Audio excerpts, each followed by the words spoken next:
Hello my dear friends, आज जो हम वीडियो देख रहे हैं इस वीडियो में हम हिंदी प्लस इंग्लिश मीडियम यानी कि दोनों विद्यार्थी जो बहुत परेशान होते हैं कि उनके मॉडल पेपर्स इंग्लिश मीडियम के लिए लागू नहीं हुए। तो हिंदी वर्जन में तो ये मॉडल पेपर है, मैं आपको इंग्लिश में भी बताऊंगा। तो इंग्लिश मीडियम के विद्यार्थी भी बहुत सावधानी से इसको समझ लें ताकि उनको फ़ायदा हो पाए कि वो एग्जाम में अच्छे स्कोर कर पाए। चलिए स्टार्ट करते हैं। इस क्वेश्चन पेपर सेट वन जो आप देख रहे हैं इसका सोल्यूशन, ठीक है। तो यहाँ पे आपको कौन सा सेट है, ये सेट वन। सेट टू भी इसी तरह से आपको करवा दिया जाएगा। चलिए स्टार्ट करते हैं मैथमेटिक्स का क्वेश्चन पेपर। और सॉल्यूशन बिल्कुल लाइव देखेंगे ताकि हमारे को कोई भी नुकसान ना हो, कोई भी प्रॉब्लम ना हो। और साइड में जो आप ये थंबनेल देख रहे हैं ये वीडियो बना दिए गए हैं, तो इनको देख लेना आपको जब समय मिलेगा तो, ठीक है। प्लेलिस्ट आपको वीडियो के एंड में मिलेगी और डिस्क्रिप्शन बॉक्स में ऑलरेडी अवेलेबल है। पहले क्वेश्चन की बात करते हैं। यहाँ पहला क्वेश्चन देखिए और ध्यान से समझिए। यहाँ पूछा गया आपसे पहले क्वेश्चन में, निम्नलिखित में से कौन परिमेय संख्या है। इसको इंग्लिश में बोले तो विच of the following is a rational number. Rational number पूछा गया है और रैशनल नंबर यानी कि परिमेय संख्या वो संख्या होती है जिनको हम p बटे क्यू के रूप में लिख देते हैं। जहां पर क्यू क्या नहीं होना चाहिए, इक्वल टू जीरो नहीं होना चाहिए, नहीं तो इन्फिनिटी हो जाएगा ना। किसी भी चीज में जीरो का भाग देते तो इन्फिनिटी हो जाता है। तो ये आपको पता है। तो हमारा जो p बटे क्यू के रूप में यानी कि यहाँ पे देखोगे तो ये अंडर रूट में है, तो ये अंडर रूट वाली जो है ये अपरिमेय संख्या है यानी कि इर्रेशनल नंबर है। और पाई ऑलरेडी जो है अपरिमेय संख्या होता है यानी कि इर्रेशनल नंबर होता है। बचा हुआ तीन है आपका, तो तीन जो है आपका रैशनल नंबर होता है क्योंकि हम तीन को जो है 3/1 भी लिख सकते हैं, 3/1 लिख सकते हैं। आप चाहो तो इसको वापिस से 3 लिख दो, यानी कि 3 आपका क्या है, इसमें रैशनल नंबर है यानी कि परिमेय संख्या है। तो ए ऑप्शन जो आपका करेक्ट हो जाएगा। ये क्लियर हुआ आपको पहला क्वेश्चन। ए ऑप्शन करेक्ट कर लेना है आपको। तो ए ऑप्शन मैंने बता दिया। आगे बढ़ते हैं नेक्स्ट सेकंड क्वेश्चन पे। ध्यान से देखते जाना, समझते जाना, कोई भी दिक्कत नहीं आएगी। अब यहाँ पे दूसरा जो क्वेश्चन पूछा गया है आपसे, दो परिमेय संख्याओं का गुणनफल हमेशा निम्न में से क्या होता है। तो इंग्लिश में बोल रहा है कि the product of to rational numbers is always. तो यहाँ पे कौन सा ऑलवेज होता है, तो ऑलवेज क्या होती है वो। तो आंसर क्या हो जाएगा हमारा, तो यहाँ पर हमेशा जो प्रोडक्ट होता है यानी कि गुणनफल हमेशा जो है दो परिमेय संख्याओं का यानी कि दो रेशनल नंबर का जो प्रोडक्ट निकालोगे वो हमेशा के हमेशा क्या आएगा, परिमेय संख्या यानी कि रेशनल नंबर ही मिलेगा। तो यहाँ पर जो है आपका बी ऑप्शन करेक्ट हो जाएगा। ये सिंपल सी थ्योरी है, इसमें कोई समझाने वाली बात नहीं है, ठीक है। इसको आपको स्टेटमेंट को याद रखना है कि दो अगर परिमेय संख्या यानी रेशनल नंबर है तो उनको मल्टीप्लाई करते हैं, उनका प्रोडक्ट निकालेंगे, गुणा करेंगे तो परिमेय संख्या ही मिलेगी। अगला जो क्वेश्चन है, जीरो किस प्रकार की संख्या है। तो यहाँ पर जो क्वेश्चन इंग्लिश में पूछा गया है, तो what type of number is zero. तो यहाँ पे जीरो किस तरह की संख्या है ये पूछा है। तो आपको सभी को पता है कि जीरो किस तरह की संख्या है, तो सभी बता सकते हैं आसानी से कि जीरो जो है वो आपकी परिमेय संख्या काउंट होती है। परिमेय संख्या भी मैंने बताया ऊपर की तरफ कि इसको हम पी बाई क्यू के रूप में लिख सकते हैं। तो जीरो को क्या पी बाई क्यू के रूप में लिख सकते हैं, यस, जीरो को हम पी बाई क्यू के रूप में लिख सकते हैं। कैसे, देखो यहाँ पर जीरो लिखा और जीरो के बटे में एक कर दिया, वापिस से आंसर आपका जीरो ही आएगा। नीचे वाली संख्या जीरो नहीं होनी चाहिए, ये बताया था अभी अभी मैंने ऊपर। देखो थोड़ा सा अगर ध्यान दो तो देखो नीचे वाली संख्या जीरो के बराबर नहीं होनी चाहिए। ऊपर जीरो हो सकता है लेकिन नीचे जीरो नहीं होनी चाहिए। तो आपको समझ में आ गया होगा थर्ड क्वेश्चन भी। तो यहाँ पे कौन सा आंसर हमारा आ गया, ये परिमेय संख्या जीरो किस प्रकार की संख्या है, तो ये एक रैशनल नंबर है, ठीक है। अब आते हैं हम 4 नंबर क्वेश्चन पे। ध्यान से नोट करते जाना, समझते जाना, क्योंकि एग्जाम में जब आप करोगे तो मैथमेटिक्स आपको घुमाएगा और मैथमेटिक्स में घूमना नहीं है, घुमाना है आपको भी। तो यहाँ पर क्या है, प्रत्येक परिमेय संख्या है तो एवरी रैशनल नंबर इज। तो एवरी रैशनल नंबर क्या होता है ये आपको पूछा गया है और आपको सिंपली इसका आंसर दे देना है कि वास्तविक संख्याएं होती हैं यानी कि रियल नंबर्स होते हैं ये, ठीक है। तो यहाँ पे जो है आपका फिर से डी ऑप्शन जो है करेक्ट हो जाएगा। अब आगे बढ़ते हैं नेक्स्ट क्वेश्चन की तरफ। समझ में आ गया होगा, प्रत्येक परिमेय संख्या जो है वास्तविक संख्या होती है। तो ये चीज आपको याद रखनी है, यानी कि जो है रियल नंबर्स होते हैं। हर रैशनल नंबर जो है वो रियल नंबर्स होते हैं। अगला जो क्वेश्चन है पांचवा, पांचवे की बात करते हैं। पांचवे में 3 तथा 4 के बीच निम्न में से कौन सी परिमेय संख्या आएगी। यहाँ पे परिमेय संख्या फिर से पूछ रहा है, ठीक है। अब देखो सबसे पहले बात तो यहाँ कट कर दो, ये ऑप्शन तो आपका अपरिमेय है क्योंकि मैंने बताया अभी अभी आपको ऊपर पहले क्वेश्चन में कि पाई जो है ये रैशनल नंबर नहीं है, इरेशनल नंबर है यानी कि अपरिमेय संख्या है। अगर ये अपरिमेय संख्या है तो बचे हुए 3 ऑप्शन। अब तीनों में से हमारा कोई एक आंसर होगा जो 3 और 4 के बीच में, 3 और 4 के बीच में हमें बताना है। 3 और 4 के बीच में मतलब ये संख्याएं जो 3 से ज्यादा होगी और 4 से कम होगी, वो कौन सा ऑप्शन है। तो देखिए सिंपल है, इस तरीके को आपको करना क्या है कि आपको डिवाइड कर लेना। मैं पहले बी पार्ट को डिवाइड करता हूं। तो 10 को अगर मैं डिवाइड करूं, यहाँ पे यही तो दिया है, तीन तीन 10/3 दिया है ना, 10/3 दिया है। तो 3 से डिवाइड करेंगे तो 3 3 9 0.3 ऐसे चलता जाएगा। आप करके देख लो, 1 बचेगा फिर 0 लगाओगे, फिर 9 लिखोगे, फिर आपका 1 बचेगा, फिर 0 लगाओगे, इस तरह से ही चलता जाएगा। तो ये कटेगा नहीं, लेकिन ये 3.3333 चलता रहेगा। तो यहाँ पर तो आया हमारे पास इसका ये आंसर। अगर मैं इस वाले इस चीज़ की बात करूँ तो इसका क्या आंसर होगा, देखो 11/4 कर लेते हैं डी ऑप्शन को, तो 11/4 कर रहा हूँ, ठीक है। यहाँ पे 11 और इसको हम डिवाइड कर देते हैं 4 से, यही है ना। अब 4 से इसको डिवाइड करोगे तो कितनी बार जाएगा, 2 बार में कट जाएगा ना, 2 बार चला जाएगा तो 8 आ जाएगा। 4 दूनी 8, यानी 4 का टेबल आप 2 बार पढ़ोगे तो 8 आएगा, 8 में से फिर गया तो 3 आ जाएगा। अब ये आ रहा है 2 पॉइंट समथिंग, अब 2 आ रहा है यानी कि 3 से कम हो गया, ये तो देखो इसका आंसर पॉइंट आ गया। अब ये 2 से कम हो गया तो ये हमारे काम का नहीं है। अब 15/7 देखते हैं, तो 15 अपॉन में क्या करेंगे हम 15 अपॉन में 7 कर लेते हैं, ठीक है। तो ये कितनी बार जाएगा, 2 बार में जाएगा, ये भी 2, यानी कि 3 और 4 के बीच में संख्या पूछ क्या रहा है, 3 और 4 के बीच, तो 3 और 4 के बीच में आ क्या रहा है, 3.33 आ रहा है बीच में। तो हमारा आंसर कौन सा हो गया, बी ऑप्शन करेक्ट। समझ में आ गया होगा आपको कि यहाँ पर क्या पूछा गया। तो यहाँ पे पूछा गया था विच of the following is a rational number between 3 and 4, ठीक है।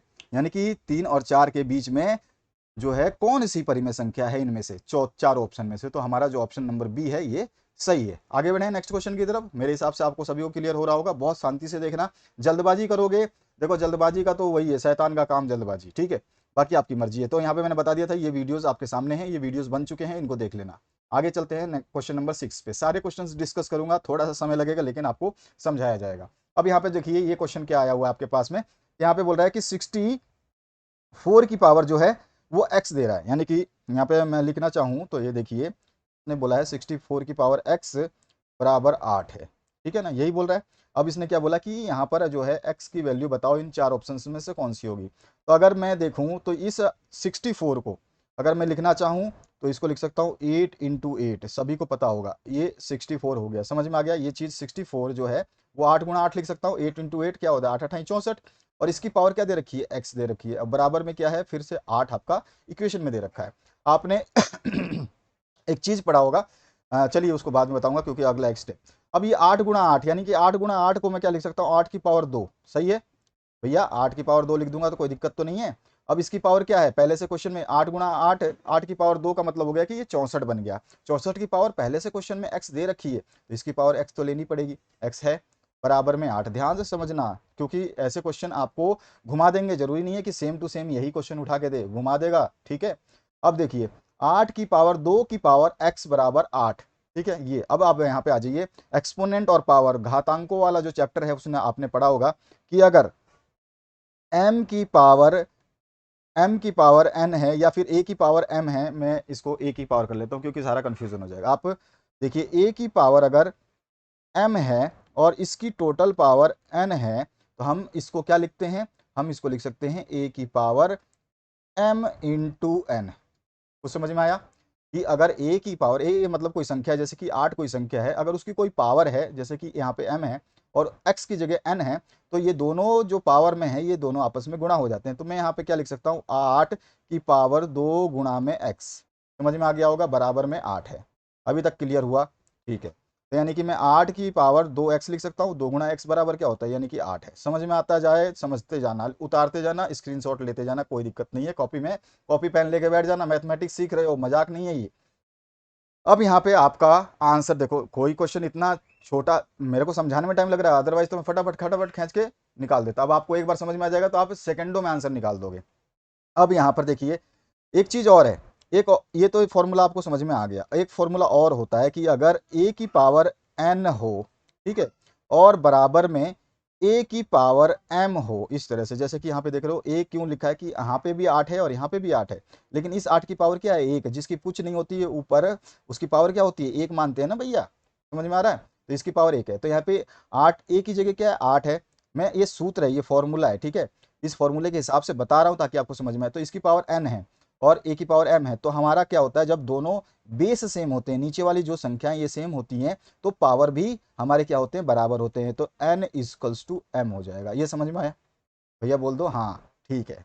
अब यानी कि पावर सेम हो गई तो इसकी पावर दोनों की सेम हो जाएगी, इसका मतलब यानी कि मैं लिखना चाहूँ 2x = 1, समझ में आ गया, ठीक है ना भैया। देखो ये दोनों, ये पावर थी इसकी और यहाँ पे पावर है 1, ठीक है। तो यहाँ पे 2x बराबर 1 हो गया। अब मैं x की वैल्यू तो पूछ रहा है, इतनी देर से कहानी चल क्या रही है, यहाँ पे x की वैल्यू पूछ रहा है ये, तो x की वैल्यू निकाल लेते हैं, तो x बराबर क्या हो जाएगा, एक तो पहले से इधर है और ये x के साथ में 2 गुणा है, तो अगर हम उसको इक्वेशन के उधर ले जाते हैं, दूसरी साइड ले जाते हैं, तो क्या हो जाता है, डिवाइड में चला जाता है। तो हमारे x की वैल्यू क्या आ गई, 1/2। तो आंसर कौन सा सही है, तो ए ऑप्शन जो है मेरे को दिख रहा है कि बिल्कुल मेरा सही है। अभी सभी को समझ में आ चुका होगा, यहाँ पे मेरे को इंग्लिश में ट्रांसलेट करने वाली कोई ज़रूरत तो नहीं पड़ी, और आपके सामने पूरे स्टेप्स लिखे हुए हैं, कौन सी स्टेप्स कैसे है, और ये फॉर्मूले हमें याद होने चाहिए, लिखने की जरूरत नहीं है एग्जाम में, आपको कुछ भी लिखना नहीं है, आपको रफ में सॉल्व करके आंसर बताना है ये। ठीक है, आगे बढ़े नेक्स्ट क्वेश्चन की तरफ। चलो भैया 7वें क्वेश्चन की तरफ मूव करते हैं। 7वां क्वेश्चन है, इनमें से कौन एक चर वाला बहुपद है। यहाँ पे क्या पूछा है, ध्यान से सुनो, कि which of the following is a polynomial in one variable. एक चर को बोलते हैं वन वेरिएबल, ठीक है, एक चर वाला बहुपद। और चर का मतलब क्या होता है, वो संख्याएं या फिर वो चीज या वो नंबर जिसका मान बार बार बदलता रहे, वो चर कहलाते हैं। तो जिसमें एक चर हो, एक चर का मतलब या तो x हो या फिर y ही हो या फिर a ही हो या फिर b हो, a से लेकर z तक सारे चर होते हैं, a to z सारे चर होते हैं। चर मतलब होते हैं चलने वाले, उनकी संख्याएं, इसका मतलब मान फिक्स नहीं है। यहाँ पे a का मान, अभी x का मान मैंने 1/2 निकाला, अभी इसी क्वेश्चन में x का मान कुछ और निकल जाएगा, इस क्वेश्चन में x का मान कुछ और निकल जाएगा, तो हर जगह x का मान बदल रहा है, इसीलिए इसको चर बोलते हैं, यानी वेरिएबल बोलते हैं, वेरी करने वाले, वेरी मतलब बदलने वाले। समझ में आ गया। तो यहाँ पर देखिए, इनमें से कौन एक चर वाला बहुपद है, यानी कि कौन सा जो है पोलिनोमियल इन वन वेरिएबल है। तो वन वेरिएबल मतलब एक ही चीज मिलनी चाहिए। तो देखो यहाँ पे x है और y है, ये भैया दो हैं, यहाँ पे नहीं चलेगा काम। यहाँ पे देखो, यहाँ पर x है और यहाँ पे भी x है, स्क्वायर से मतलब नहीं है तो x का मान अगर यहाँ पर 2 आएगा तो x का मान यहाँ पे भी 2 ही रखूंगा ना, मैं अलग से थोड़ी रख दूंगा। x का मान अगर 2 आएगा, मान लो कहीं x बराबर 2 दे रखा है, तो मेरे को 2 यहाँ पे भी x की वैल्यू रखनी है और 2 यहाँ पे भी रखनी है, 2, तो दोनों जगह x की वैल्यू तो सेम हो गई, यानी कि चर एक हुआ इसमें। इसमें तो चर है ही नहीं चौथे ऑप्शन में, तो ये गलत है। और इसमें आपका x और y दो चर है, तो ये भी गलत है। तो ऑप्शन कौन सा सही हो गया हमारा, बी ऑप्शन करेक्ट हो गया। मेरे हिसाब से आपको क्लियर हुआ होगा। जहां पे सॉल्व करने की जरूरत होगी सॉल्व करूंगा, जहां पे आपको केवल सिंपली समझाना है सब कुछ समझा दूंगा। तो यहाँ पे केवल x दिखाई दे रहा है, यानी कि एक ही चर है, यानी कि एक ही वेरिएबल है जिसका मान अगर यहाँ पर 2 आएगा तो यहाँ पे भी 2 लिखोगे, अगर इसका मान x का 3 रखते हो तो यहाँ पे भी 3 रखना पड़ेगा, और यहाँ पे 4 रखते हो तो 4 रखना पड़ेगा। लेकिन यहाँ पर x का मान अगर 3 रखते हो तो y का मान हो सकता है 6 आ जाए, 9 आ जाए, 15 आ जाए, 50 आ जाए, 100 आ जाए। यहाँ पे दो चर है, चर को समझना, वेरिएबल्स होते हैं, a से लेकर z तक की सारी संख्याएं वेरिएबल्स होती हैं जो इक्वेशंस के रूप में काम करती हैं। अगला जो क्वेश्चन है उसकी बात करते हैं। चलो पढ़ते हैं हम 8वें क्वेश्चन की तरफ। 8वां क्वेश्चन क्या पूछा गया है, ये ध्यान देना है आपको, ठीक है, ध्यान देते जाना, पढ़ते जाना, कोई दिक्कत नहीं आने दूंगा। बहुपद का 2x प्लस 6 का शून्यांक कौन सा है। अब इसमें बहुपद यानी कि इंग्लिश में बोलूं, which is the zero of the polynomial 2x plus 6। ठीक है, तो इस इक्वेशन को लिख लेता हूं, ठीक है, इसके शून्यांक निकालने ना, तो यहीं पे निकाल देते हैं, 2 सेकंड का काम है। तो यहाँ पे लिखा हमने 2x प्लस 6 इक्वल्स टू 0, ये हमारे को इक्वेशन दे रखी है। तो अभी मैं क्या करूंगा, 2x को यहीं छोड़ देता हूं, है ना, और ये प्लस का 6 है, इक्वल्स टू के उधर ले जाऊंगा तो ये माइनस का 6 हो गया। अब यहाँ पे फिर मेरे को x का मान निकालना है। शून्यांक क्या होता है, x की वैल्यूज होती हैं, जीरोस क्या होती हैं, x की वैल्यूज होती हैं। तो x यहाँ पे छोड़ दूंगा, और x में 2 मल्टीप्लाई है तो इधर जाने पर -6 के नीचे आ जाएगा, यानी कि डिवाइड कर देगा, और डिवाइड कर लो, 2 3 जा 6 यानी कि 2 3 6, और ये भी क्या है, नेगेटिव माइनस का, है ना, समझ में आ रहा है, -3। तो -3 ऑप्शन देख लीजिए, यही हमारा शून्यांक है, यही हमारा जीरो है इस क्वेश्चन में। तो हमारा आंसर कौन सा हो गया, बी। तो यहाँ पे 8वें क्वेश्चन का आंसर क्या आ गया आपके पास, बी। इससे पहले भी आंसर क्या आया था, बी। ठीक है, अभी चलते हैं आगे नेक्स्ट क्वेश्चन पे। मेरे हिसाब से आपको कोई भी डाउट अभी तक तो नहीं हुआ होगा, और जहां डाउट होगा जरूर, और देखना, आप लोगों के हिंदी और इंग्लिश वर्जन में करा रहा हूं, आपको कहीं भी इंग्लिश वर्जन तो नहीं मिलेगा, हिंदी में मिल सकता है, बिल्कुल मिल सकता है, तो इंग्लिश वर्जन नहीं मिलेगा। इंग्लिश वर्जन की समस्या ये है कि इंग्लिश हर कोई मतलब जैसे कि यहाँ पे शून्यंक है, जीरोस बोलते हैं इसको, घात को जैसे कि हम एक्सपोनेंट एंड पावर्स बोलते हैं, तो ये सब चीज़ें सभी को याद नहीं होती हैं, सब लोग हिंदी प्लस इंग्लिश नहीं कर पाते हैं, थोड़ी समस्या होती है, ठीक है। तो इसलिए मैं इसलिए बोल रहा हूँ कि आप इंग्लिश इंग्लिश ढूंढते ढूंढते थक जाओगे, टाइम वेस्ट ना करो, समय कम है, इंग्लिश मीडियम के स्टूडेंट्स पढ़ लो। और काफ़ी रिक्वेस्ट आई, मेरे पास पर्सनली फ़ोन आया कि सर हमारे लिए भी इंग्लिश में कम से कम बता दो, लिखो मत बता तो दो। मैंने चलो भैया मेरे पास तो समय इतना नहीं है कि लिख दूं, क्वेश्चन को कन्वर्ट करूं, मैं आपको बताऊंगा, आपको एसएसटी भी इंग्लिश में बताऊंगा, आप कमेंट करना मुझे, मैं आपको साइंस भी इंग्लिश में बताऊंगा, कमेंट करना मुझे, कमेंट करोगे सब कुछ मिल जाएगा, ठीक है। रिक्वेस्ट करिए, डिमांड करिए, आप भी करिए, अपने दोस्तों को भी बोलिए। 9वां क्वेश्चन की बात करते हैं। 9th क्वेश्चन में है x की पावर 4 माइनस बहुपद है ना, बहुमत मतलब सिंपल सी बात है, क्या पोलिनोमियल है, ठीक है। पोलिनोमियल जो है x की पावर 4 माइनस 3x² - 5 की घात आपको बतानी है। घात मतलब होता है पावर पूछ रहा है, पावर पूछ रहा है। तो पावर का मतलब x की पावर जो है आपको सबसे ज्यादा जो है वही इसकी पावर है। तो x की पावर सबसे ज्यादा क्या है, यहाँ पे देखने को दिख रही है x की पावर 4 है। तो x की पावर 4 है, तो ऑप्शन में देखिए कहाँ पर 4 दिखाई दे रहा है, तो डी ऑप्शन करेक्ट है। तो यही है, इससे पूछा है, घात पूछा है, घात सबसे ज्यादा। अगर वो किसी संख्या की पूछता तो वो बोलता कि आप x² की घात बताओ, या इसकी बताओ, उसकी बताओ, ये आगे देखने को मिलेगा, समझ में आएगा। तो x की पावर यहाँ पे सबसे ज्यादा कितनी है, 4 है। उसके बाद कितनी है, x की पावर 2 है। तो हमें पावर कितनी सबसे ज्यादा दिख रही है, घात कितनी ज्यादा दिख रही है, 4। हमारा आंसर क्या हो गया, डी ऑप्शन करेक्ट। तो यहाँ पर डी ऑप्शन जो है ये करेक्ट हो जाएगा। अब हमारा 10वां क्वेश्चन, ठीक है। 10वें क्वेश्चन में पी एक्स बराबर x-1 है। यहाँ पे इक्वेशन दे रखी है आपको पोलिनोमियल की, और p अगर 0 यानी p ऑफ 0 का मान आपको निकालना है ना। यहाँ पे क्या बोल रहा है, दोबारा समझिए, दोबारा बोल रहा हूँ। 10वां क्वेश्चन क्या कह रहा है, पी एक्स की वैल्यू दे रखी है x-1। तो इसमें the value of p0 is आपसे पूछा गया है। तो अभी देखिए हम निकाल लेते हैं। हमारे क्या बोला है कि p0 यानी कि इसने क्या बोला कि x की जगह क्या रखना है, 0 रखना है। सिंपल सी बात है, x की जगह क्या रखवा रहा है, ये 0 रखवा रहा है। तो मैं इस x की जगह यानी कि इक्वेशन पहले इधर लिखता हूँ साइड में, p of x is equals to given है x-1। अब हमें क्या कह रहा है कि यहाँ p ऑफ 0 यानी कि x की जगह क्या दे रहा है, 0। तो मैं x की जगह, तो p x की जगह 0 इक्वल्स टू, इधर भी x है, इसकी भी जगह 0 -1, ठीक है। तो p of 0 is equals to, भाई 0 में से -1 करोगे तो -1 ही आएगा। तो हमारे पास p ऑफ 0 का वैल्यू कितनी आई, -1। तो -1 कहाँ पे है आपका, सी ऑप्शन दिखाई दे रहा है मेरे को। तो यहाँ पे आंसर हो गया सी ऑप्शन, 10वें का आंसर हो गया आपका सी ऑप्शन। तो क्लियर हुआ, यहाँ पे समझ में आया, ये चीज आपको ऐसे निकालनी थी। इस तरह का क्वेश्चन आएगा तो आपको आसानी से आप समझ में आ गया, आप कर पाओगे। सी आपका ऑप्शन करेक्ट हो गया, ठीक है। अब आते हैं हम नेक्स्ट क्वेश्चन पे, 11 नंबर पे। तो हम चलते हैं 11 नंबर क्वेश्चन पे। अब आपका 11 नंबर क्वेश्चन ये रहा। इसमें आपको इक्वेशन दे रही है 2 टू द पावर 3 यानी कि 2x³ minus 5x² minus x plus 3 में x² का गुणांक पता है भैया।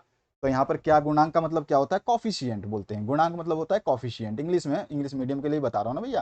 तो इसमें कॉफिशिएंट पूछा है, x² का कॉफिशिएंट क्या है, तो x² के साथ जो मल्टीप्लाई है वो इसका कॉफिशिएंट है। इस x² के साथ में अगर मैं इसे x² को देखूं तो इसके साथ में -5 गुणा किया गया है। तो यहाँ पे -5 जो है मेरा बी ऑप्शन है, ठीक है ना। तो यही पूछा है, गुणांक यानी कॉफिशिएंट बताना है मुझे x² का। तो अगर ये x³ का कॉफिशिएंट पूछता तो केवल 2 होता, क्योंकि x³ से क्या गुणा किया गया है, तो 2 किया गया है। अगर और भी क्वेश्चन चेंज कर देता, केवल x का गुणांक पूछे, चलो यहाँ पर इस क्वेश्चन में x का ही पूछ ले, अब समझना एग्जामिनर घुमाएगा तो घूमना मन। x का गुणांक पूछे तो बोलोगे x का गुणांक तो कुछ है ही नहीं। अरे भैया इसके आगे एक है, एक से मल्टीप्लाई करेंगे तो वापिस x ही आएगा। जहां पे कुछ नहीं है वहां पे एक हमेशा विद्यमान है, मतलब प्रेजेंट रहता है x हर संख्या के साथ। इस 3 के साथ भी एक प्रेजेंट है, आपको दिखाई नहीं दे रहा है। यानी कि अगर मैं 3 × 1 लिख दूं तो वापिस से 3 ही बनेगा ना।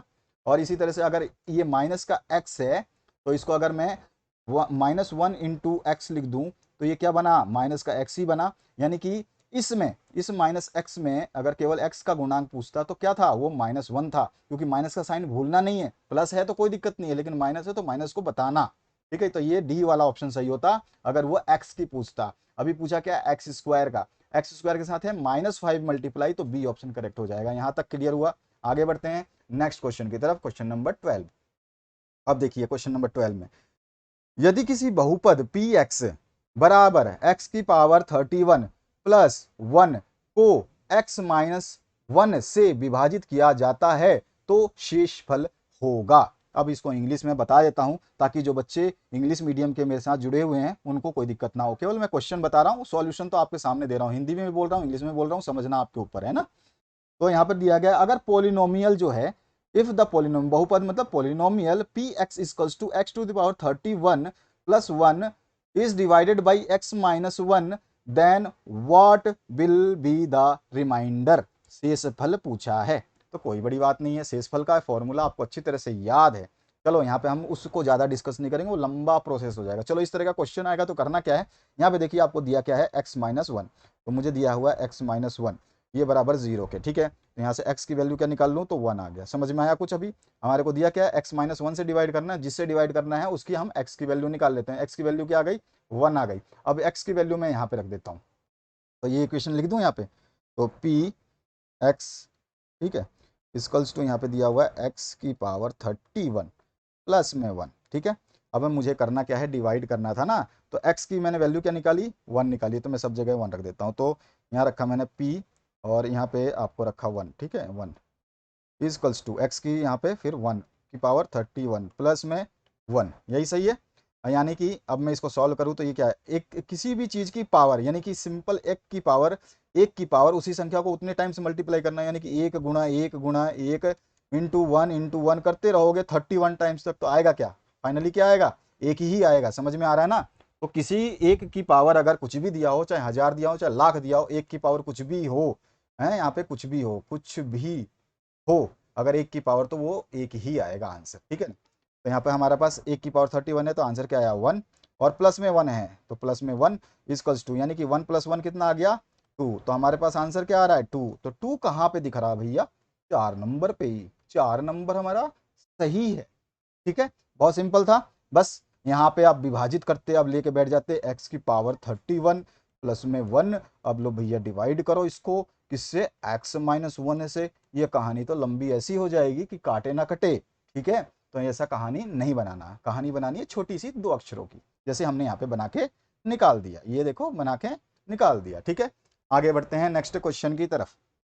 क्वेश्चन नंबर 13 में क्या पूछा गया, ये देखिए, निम्न में से कौन सा बहुपद द्विपद है, यानी कि पूछ रहा है कि which of the following polynomial is binomial. द्विपद मतलब होता है बाइनोमियल, ठीक है, जिसमें आपके केवल दो पद हों, दो पद हों, ध्यान रखना, दो पद हों, ठीक है। तो दो पद पूछा है, तो दो पद किसमें है, बस ये देखना है हमें, ठीक है। तो दो देखो, यहाँ पर एक पद, दो पद और तीन पद, ये तो तीन पद वाला हो गया, तो ये तो होगा नहीं, गलत है। यहाँ पर एक ही पद है, तो ये भी गलत है। यहाँ पर भी एक, दो और तीन पद है, ये भी गलत है। इसमें कितने पद हैं, एक पद और दो पद, ठीक है। पद पद पूछा है, ठीक है, क्या पूछा है, पद पूछा है। पद मतलब बाइनोमियल पूछा है, द्विपद पूछा है, द्विपद दो ही पद, ठीक है, तो दो पद ये रहे। समझ में आ रहा है? तो यहाँ पे ऑप्शन क्या हो गया, 13 नंबर हमारा, 13 नंबर का आंसर हो गया सी। तो यहाँ पे जो हमारा आंसर हो गया सी, ठीक है। आगे बढ़े नेक्स्ट क्वेश्चन की तरफ। समझ में आया ना, इसको द्विपद को क्या बोलते हैं, बाइनोमियल इंग्लिश में। तो ये बाइनोमियल पूछ रहा है, कौन सा बाइनोमियल है, इसमें से दो पद वाला बाइनोमियल है। यहाँ हिंदी में लिखा है द्विपद, यानी कि दो पद वाला, तो दो पद वाला सी, ठीक है। आगे बढ़े, चलिए 14 नंबर क्वेश्चन की तरफ मूव करते हैं। अब यहाँ पर आपका 14 नंबर क्वेश्चन क्या है, इसको समझिए।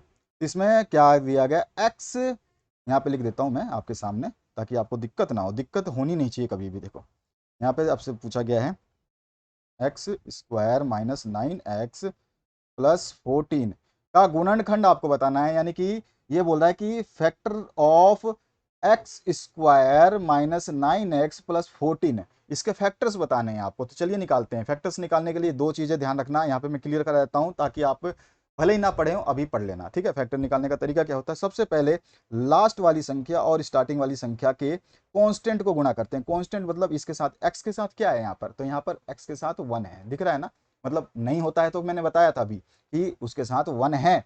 अगर यहाँ पे 4 दिया होता तो 4 लेते, ठीक है। तो अभी समझना, अभी यहाँ पे x के साथ क्या है, 1 है ना। तो 1 इंटू 14 यानी कि क्या आ रहा है, 14 आ रहा है मेरे को, ठीक है। ये 14 ध्यान रखना है। यानी कि ये जो बीच वाली संख्या है, जो यहाँ पे बची x वाली केवल, तो इसको मैं इस हिसाब से तोड़ूं कि इसको जोड़ने घटाने पर, यानी कि या तो प्लस और माइनस करूं तो वापिस से 9x मिले, और उन दो संख्याओं को जो जोड़ा घटाया है उनको मल्टीप्लाई करूं तो 14 आ जाए। अब समझना, यहाँ पे मैं तोड़ रहा हूं, ठीक है। अभी समझना दोबारा, ठीक है, क्लियर हो जाएगा अभी आपको एक सेकंड में। ये देखो, एक्स स्क्वायर का एक्स स्क्वायर लिखा, माइनस का मैं लिख रहा हूं यहाँ पर 2x, ठीक है, माइनस का फिर लिख रहा हूं 7x, फिर आगे क्या बचा हुआ है 14। अब समझना क्या है, देखो पहली संख्या ऐसी लिखी, 14 भी सेम लिखा, लेकिन बीच वाली संख्या को, इस 9x को, माइनस 9x ध्यान रखना, माइनस 9x को मैंने ऐसे तोड़ा कि इनको जोड़ूं या घटाऊं तो वापस से 9x बन जाएंगे। तो देखो माइनस का 2x है और माइनस का 7x है, इन दोनों को अगर आप ऐड करते हो या सब्ट्रैक्ट करते हो तो वापस से 9 माइनस का 9x ही बनेगा। ये क्लियर हुआ? अच्छा, अब इन दोनों संख्याओं को, अगर ये 7 को मल्टीप्लाई करते हो 2 से तो क्या आता है, आपको 14 मिलता है। यही चीज मैंने बताई थी आपको कि इन दोनों संख्याओं का मल्टीप्लाई, आपका कौन सी मल्टीप्लाई आनी चाहिए थी, 14। 14 क्यों आएगा कि यहाँ पे 14 ये है और इधर इस x के साथ में कुछ नहीं है तो 1 है, तो 1 गुणा 14 14 हुआ। इसलिए अगर मैं यहाँ पे एक इक्वेशन लिख के दिखा देता हूँ, ये अभी मैं सॉल्यूशन आपका करवाऊंगा लेकिन थोड़ा सा आगे समझिए। यहाँ पे मान लीजिए कि यहाँ पे आता है 2x² माइनस 7x, और यहाँ पे आता मान लीजिए प्लस का 10, ठीक है, इस तरह से। अभी मैं इसको तोड़ के दिखा रहा हूँ, मैं इस क्वेश्चन को अभी आगे कैरी करूंगा, चिंता मत करो। यहाँ पे अगर ऐसी सिचुएशन आ जाए तो क्या करोगे, यहाँ पे समझ जाओ ना। अब देखो बीच वाली संख्या को कैसे तोड़े कि 10 आए, नहीं। अभी देखो इसके सामने 2 है, तो 2 और 10 को मल्टीप्लाई करो, कितना आता है, 20, ठीक है। तो अब मैं बीच वाली संख्या को ऐसे तोड़ूंगा कि मेरे को 20 आना चाहिए, इसके प्लस माइनस करने, मल्टीप्लाई करने से 20 आना चाहिए, और प्लस माइनस करने से ये कितना आना चाहिए, वापिस से 7 आना चाहिए। समझ में आया। तो अगर मैं 7 को ऐसे तोड़ना है कि इसको मैं कुछ भी लिखूं, यानी कि मैं अगर इसको 20 की जगह 30 कर दें हम, यहाँ पे सपोज करिए कि ये आपका 15 है, ठीक है, 15 कर दीजिए, क्योंकि यहाँ पे इक्वेशन खराब हो जाएगी नहीं तो, क्योंकि इक्वेशन मैथमेटिक्स है, इक्वेशन ऐसे नहीं बनती है। मैथमेटिक्स में इक्वेशन बनानी पड़ती है सही तरीके से, कुछ भी लिखने से मैथमेटिक्स नहीं बनता। तो यहाँ पे मान लीजिए 15 है, तो अभी आपको लाना क्या है बीच में, सबसे जगह लाना क्या है, 30, 30 लाना है, क्योंकि 15 गुणा 2 तो 30। अब 30 आपको लाना है बीच वाली संख्या को तोड़ के। तो मैं यहाँ पे क्या लिख दूँ, तो मैं यहाँ लिख सकता हूँ कि यहाँ पे लिख दूँ, अगर मैं लिख दूँ माइनस, सपोज करो -3x, ठीक है, और यहाँ पे लिख दूँ प्लस का 10x। अब देखो सॉरी, माइनस प्लस का, यहाँ पे हमें माइनस का 7 लाना है, ये ध्यान रखना। तो यहाँ मैं यहाँ पे लिखता हूँ 7x, ठीक है, 7x 3x, और यहाँ पे लिखा हमने माइनस का 10x। अब देखो अगर मैं इसको जोड़ू घटाऊं तो माइनस का 7 वापिस आ जाएगा, ये समझ में आ गया, 7x वापिस आ जाएगा ना जोड़ने। भाई इसको जोड़ो आपस में, माइनस का 10 है, प्लस का 3 है, तो 10 में से 3 गया तो 7 आ गया। लेकिन अगर इन दोनों को मैं मल्टीप्लाई करूँ तो 10 गुणा 3 कितना होता है, 30। आना कितना था, यहाँ पर भी 30, क्योंकि मैंने यहाँ पे 15 लिया था, सॉरी यहाँ पे 15 लिया था, ठीक है ना, तो यहाँ पे 30 आना था। तो इस तरह से इक्वेशन को तोड़ते हैं। तो यहाँ पर तो आपके है नहीं एक्स के साथ कुछ, तो इसीलिए 14 ही लेना है।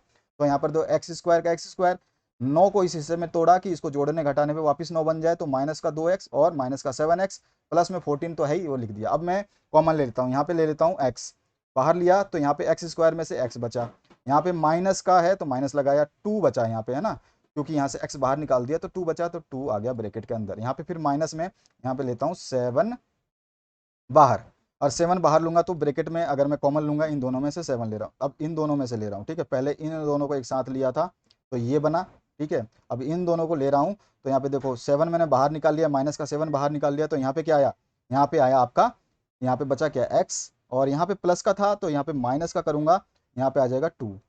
अब देखो यहाँ पर जो ब्रैकेट में आता है ना, ये x-2 ये दोनों हमेशा सेम होना चाहिए, तभी जाके आपकी इक्वेशन सही सॉल्व हो रही है, नहीं तो आप गलती कर रहे हो। अगर ये इक्वेशन सही नहीं आई तो ये गलत हो रहा है। तो आपके पास क्या आया, x-7 आया एक, और एक आया x-2, ठीक है ना। इन दोनों में से एक ले लेंगे और एक बाहर वाला लेते हैं, ये बाहर वाला ले लिया एक, और इन दोनों में से ये एक ये है और एक ये, इनमें से कोई एक लेना होता है, तो एक ले लिया मैंने ये, और एक ले लिया ये बाहर वाला, ठीक है। तो आपके पास x-7 और x-2 का यहाँ पे देखिए ऑप्शन कहाँ पर है, वही ऑप्शन आपका सही राइट आंसर होगा। तो यहाँ पे कौन सा आंसर है आपका 14 में सही आंसर, तो आपका दिख रहा है कि बी जो ऑप्शन है वो सही हो रहा है, कि जिसमें x-7 भी आया है और x-2 भी आया है। तो यही हमें फैक्टर गुणनखंड निकालने थे। क्लियर हुआ। आते हैं हम नेक्स्ट क्वेश्चन की तरफ। अब यहाँ पर जो क्वेश्चन है ये आकृति देख करके आपको बतानी है। तो आकृति देख लीजिए, पहले आकृति को समझ लीजिए, उसके बाद जो है हम इसको डिस्कस करने वाले हैं। तो सबसे पहले इस आकृति को आपने देख लिया होगा, कोई बात नहीं। आपके पास पेपर नहीं है, कोई बात नहीं भैया, हम है ना, पेपर नहीं है तो क्या है। तो देखो यहाँ पर मैंने आकृति जो है ड्रॉ करी थी, उसको ला देता हूँ, 1 मिनट रुको, है ना। आकृति को देख करके आपको प्रश्न देने हैं। अभी आकृति आपको साफ दिखाई दे रही होगी, मैंने आकृति को थोड़ा सा सही किया है, ठीक है। तो ये आपके पास आकृति है आपके मॉडल सेट में, ठीक है। अब इस आकृति को आपने देखा अच्छी तरीके से, पहले देख लीजिए ढंग से, एक बार नज़र मारना जरूरी होता है। यानी कि फिगर को देख करके आंसर द फॉलोइंग क्वेश्चन, बस ये है इंग्लिश में इसका। अब चलते हैं हम 15 नंबर क्वेश्चन की तरफ। 15 नंबर क्वेश्चन पे सबसे पहले मैं इस डायग्राम को आपके लिए यहाँ 15 नंबर के सामने ड्रॉ करूंगा, क्योंकि बार बार ऊपर नीचे क्वेश्चन, जैसे मान लो मैं बोलूँगा यहाँ देखो ये है, ऐसे करके फिर मैं बताऊँ। अब आपके सामने डायग्राम भी है और क्वेश्चन भी है, अब आपको आसानी से समझ में आने वाला है। तो यहाँ पे समझ लीजिए इसको फिर, ताकि आपको कोई दिक्कत ना हो। तो 15 नंबर क्वेश्चन है, बिंदु बी के निर्देशांक बताने हैं। बिंदु बी यानी कि पॉइंट बी के आपको कोऑर्डिनेट्स बताने हैं। पॉइंट बी, ध्यान रखना, बिंदु बी मतलब पॉइंट बी। अब यहाँ पे इस क्वेश्चन में आइए बी पे, बी रहा ये, ध्यान देखना, बी रहा ये। अब बी के निर्देशांक बताने हैं, यानी कि देखिए ब्रैकेट में निर्देशांक का मतलब होता है, ये जो ब्रैकेट में जो वैल्यू दे रखी है ना, इसमें स्टार्टिंग का होता है एक्स और कोमा में होता है वाई, ठीक है। यानी कि आपको एक्स की वैल्यू बतानी है और वाई की वैल्यू बतानी है। ये निर्देशांक बी के पूछ रहा है, बी एक्स, यानी कि बी का एक्स और वाई बताना है आपको। अब समझ में आया? तो चलिए बी के एक्स और वाई को ढूंढते हैं। तो बी का एक्स, बी का एक्स जो है ये एक्स वाली लाइन है तो उस पर मिलेगा। तो बी का एक्स देख रहे हो -5 आ रहा है, तो मैं लिखता हूँ यहाँ पे एक्स की जगह -5, कोमा वाई का, जो बी का वाई है, ये डॉटेड लाइन जा रही है, ये रही जा रही है, और यहाँ पे 2 दिखाई दे रहा है, ठीक है। तो यहाँ पे आपने देखा कि बी का जो है एक्स लाइन पे -5 पे था, और वाई लाइन पे जो हम वाई का देख रहे हैं ना, वाई लाइन पे क्या है, 2 है। तो यहाँ पे हमने लिखा 2। अब ये कौन सा ऑप्शन है भैया, देखो चेक करो, 4 ऑप्शन आपके सामने दिख रहा होगा, कौन सा सही ऑप्शन है? यहाँ पर सी ऑप्शन हमारा करेक्ट है। क्लियर हुआ? बी के निर्देशांक देख लिए, समझ में आया कोऑर्डिनेट्स क्या होंगे बी के, कैसे निकालने हैं, डायग्राम आपके सामने है, मैंने निकाला बी का। अब आते हैं हम नेक्स्ट क्वेश्चन पे। निर्देशांक -3 और -5 द्वारा पहचाना गया बिंदु, यानी कि अब बताना है ये बिंदु बी का है, सी का है, डी का है। यानी कि हमारे को क्वेश्चन में क्या दिया है, एक्स दिया हुआ है और वाई दिया हुआ है। अब एक्स देखो -3 कहाँ पर है, एक्स लाइन पे -3 देखते हैं, -3 तो भैया यहाँ पे दिख रहा है, ठीक है, ये रहा -3। अब y -5 देखो, y -5 कहाँ है, y -5 कहाँ है, y -5 कहाँ है, यहाँ नीचे दिख रहा है। तो y -5 यहाँ पे, ठीक है, y वाली लाइन ये है, पूरी की पूरी ये वाली लाइन क्या है, y है, ऐसे वाली, और ये वाली लाइन क्या है, एक्स है, ठीक है। हॉरिजॉन्टल लाइन एक्स होती है, और जो वर्टिकल लाइन होती है, जो खड़ी होती है सीधी लकीर, ये वाई होती है, सभी को पता है। मेरे को वाई पे 5 दिख गया, एक्स पे 3 दिख गया, और दोनों बिंदुओं को मिलाने वाली रेखा देखूं तो दोनों पॉइंट को मिलाने वाली पॉइंट जो है मेरे को मिल रहा है ई। तो मेरा आंसर क्या है यहाँ पे, बी। बी में ही तो ई है, ई के पॉइंट है ये -3 और -5। मेरे हिसाब से अभी आपको समझ में आ गया होगा कि ये पूछ रहा है, इंग्लिश में बोल दूं कि आपको पूछ रहा है कि पॉइंट आइडेंटिफाइड बाई कोऑर्डिनेट, या पॉइंट्स -3 और -5, इंग्लिश में ये होता है, ठीक है। कोऑर्डिनेट्स बोलते हैं, निर्देशांक को कोऑर्डिनेट्स इंग्लिश में बोलते हैं, ठीक है। ये समझ में आ गया? तो कोऑर्डिनेट्स बताने हैं, -3 और -5 किस पॉइंट का है। तो पॉइंट ई के हैं भैया दोनों, ई से देखो -3 मिल रहा है और ई से ही -5 मिल रहा है, एक्स और वाई आपको दिखाई दिए। तो हमारा बी ऑप्शन जो है इसका करेक्ट हो गया। तो यहाँ पे आगे आप बढ़ूँ मैं नेक्स्ट क्वेश्चन की तरफ, किसी को डाउट नहीं होना चाहिए। कमेंट जरूर करना वीडियो के साथ में, ताकि दूसरा सेट सॉल्व कराने में और मजा आए। अब आगे जो क्वेश्चन पूछा गया इसमें डी का भुज पूछा है, तो एब्सिका पूछा है डी, ठीक है। भुज मतलब, भुज क्या होती है और कोटि क्या होती है, एक होती है एब्सिका और एक होता है आपका कोऑर्डिनेट, ठीक है ना। तो वो अभी हम देखेंगे, ठीक है।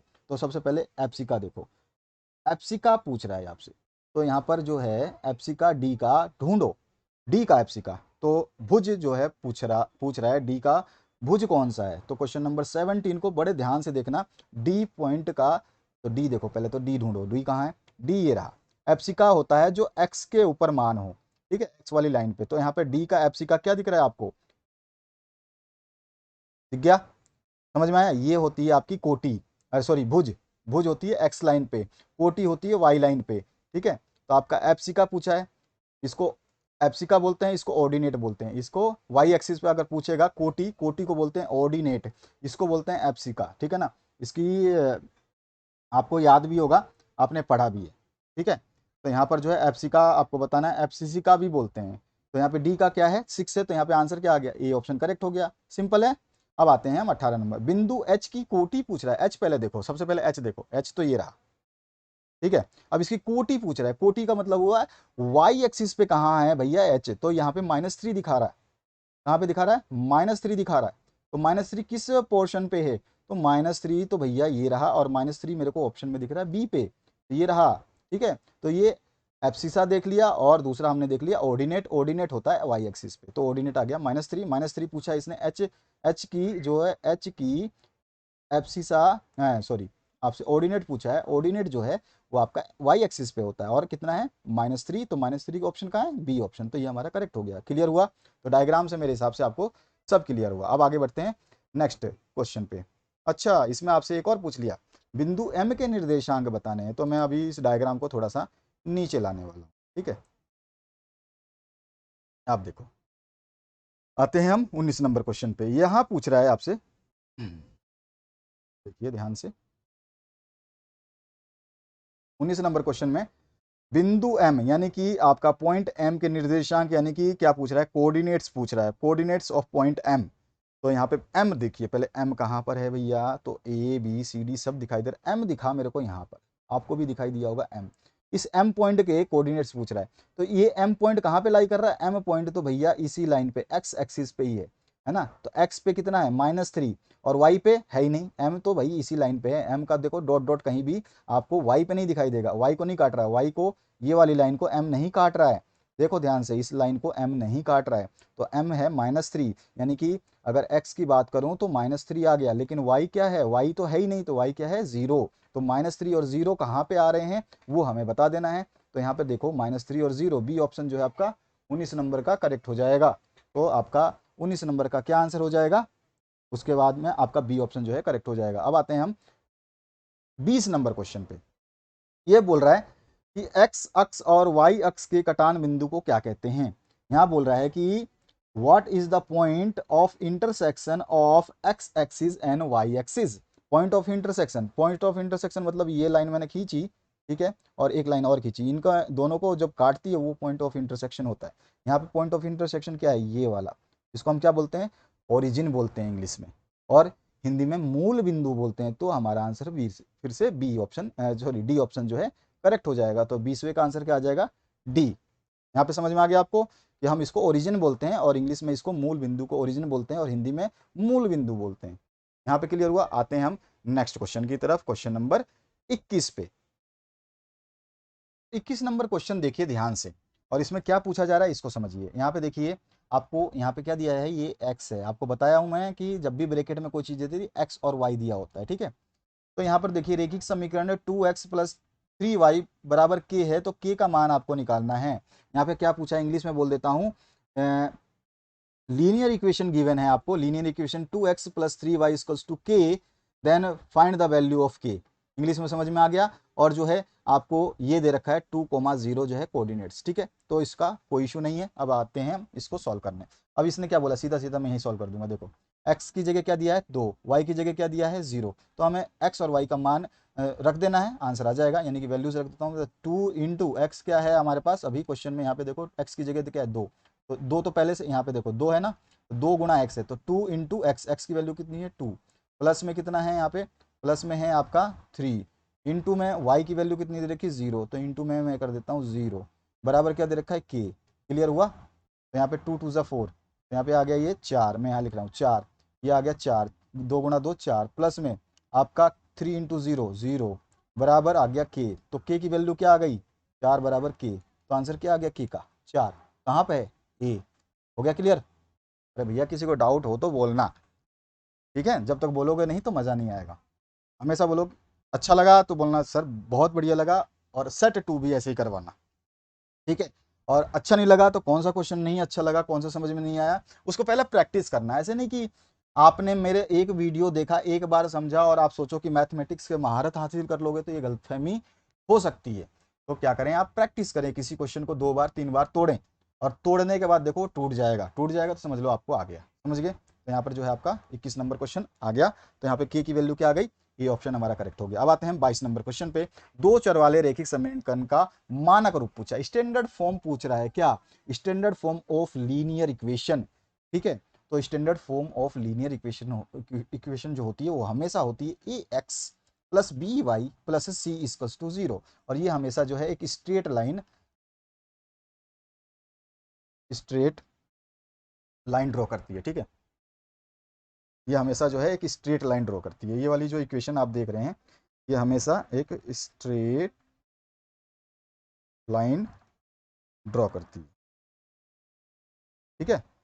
तो ये हमेशा एक स्ट्रेट लाइन, तो ये है आपका बी ऑप्शन इसमें करेक्ट है। 22वें का ध्यान रखना है, ये इसमें समझाने वाली बात नहीं है, ये इक्वेशन होती है। जैसे कि अब ये 6 है तो 6 ही होता है, तो ऐसे ये इक्वेशन होती है। मैथमेटिक्स में कुछ फॉर्मूले होते हैं, तो फॉर्मूले को रटना पड़ेगा आपको, सिंपल सी बात है। जो चीज़ होती है वो तो होती है, उसको आप छोड़ नहीं सकते, भूल नहीं सकते। तो यहाँ पे कौन सा ऑप्शन आ गया आपका 22 में आपका आ गया बी ऑप्शन करेक्ट। ठीक है, ए के बाद हमने बी ऑप्शन करेक्ट कर दिया। अब आते हैं हम नेक्स्ट क्वेश्चन 23 की तरफ। अब 23 में देखिए, समझना क्या है ये चीज़ आपको पता होना चाहिए। ठीक है, तो 23 में क्या पूछ रहा है ये देखिए, दो चर वाले रेखिक समीकरण का ग्राफ प्रदर्शित करता है। लो, अभी जो मैं बोल रहा था, दो चर वाले, यहाँ पे क्या है, यहाँ पे भी क्या है, दो चर, यानी कि दो चर है, यहाँ पे भी क्या है, दो चर। ठीक है, अभी मैंने बताया कि ये जो स्टैंडर्ड इक्वेशन फॉर्म होती है वो लीनियर इक्वेशन की होती है। यहाँ पे दो चर वाले यानी कि टू वेरिएबल्स का लीनियर इक्वेशन का समीकरण ये होता है। और ये समीकरण क्या प्रदर्शित करता है, स्ट्रेट लाइन। ठीक है ना, यानी कि सरल रेखा।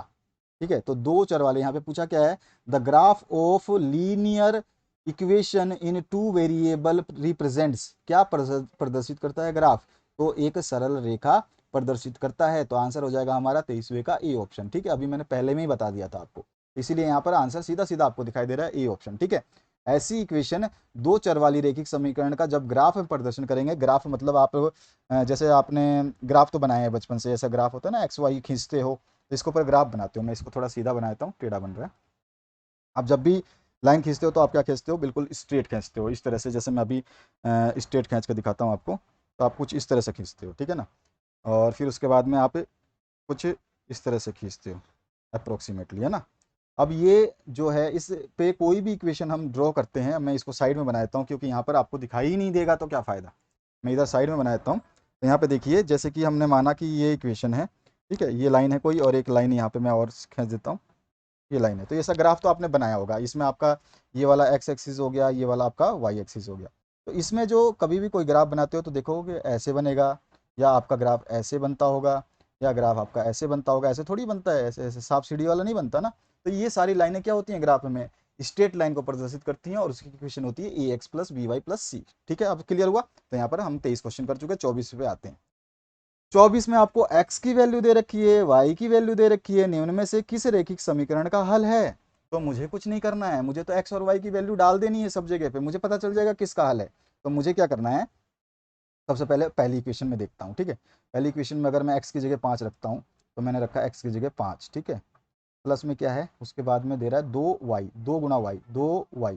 तो y का मान कितना है, 2, 2 2 4, यानी कि 4 बराबर 7 नहीं आ रहा है, गलत है।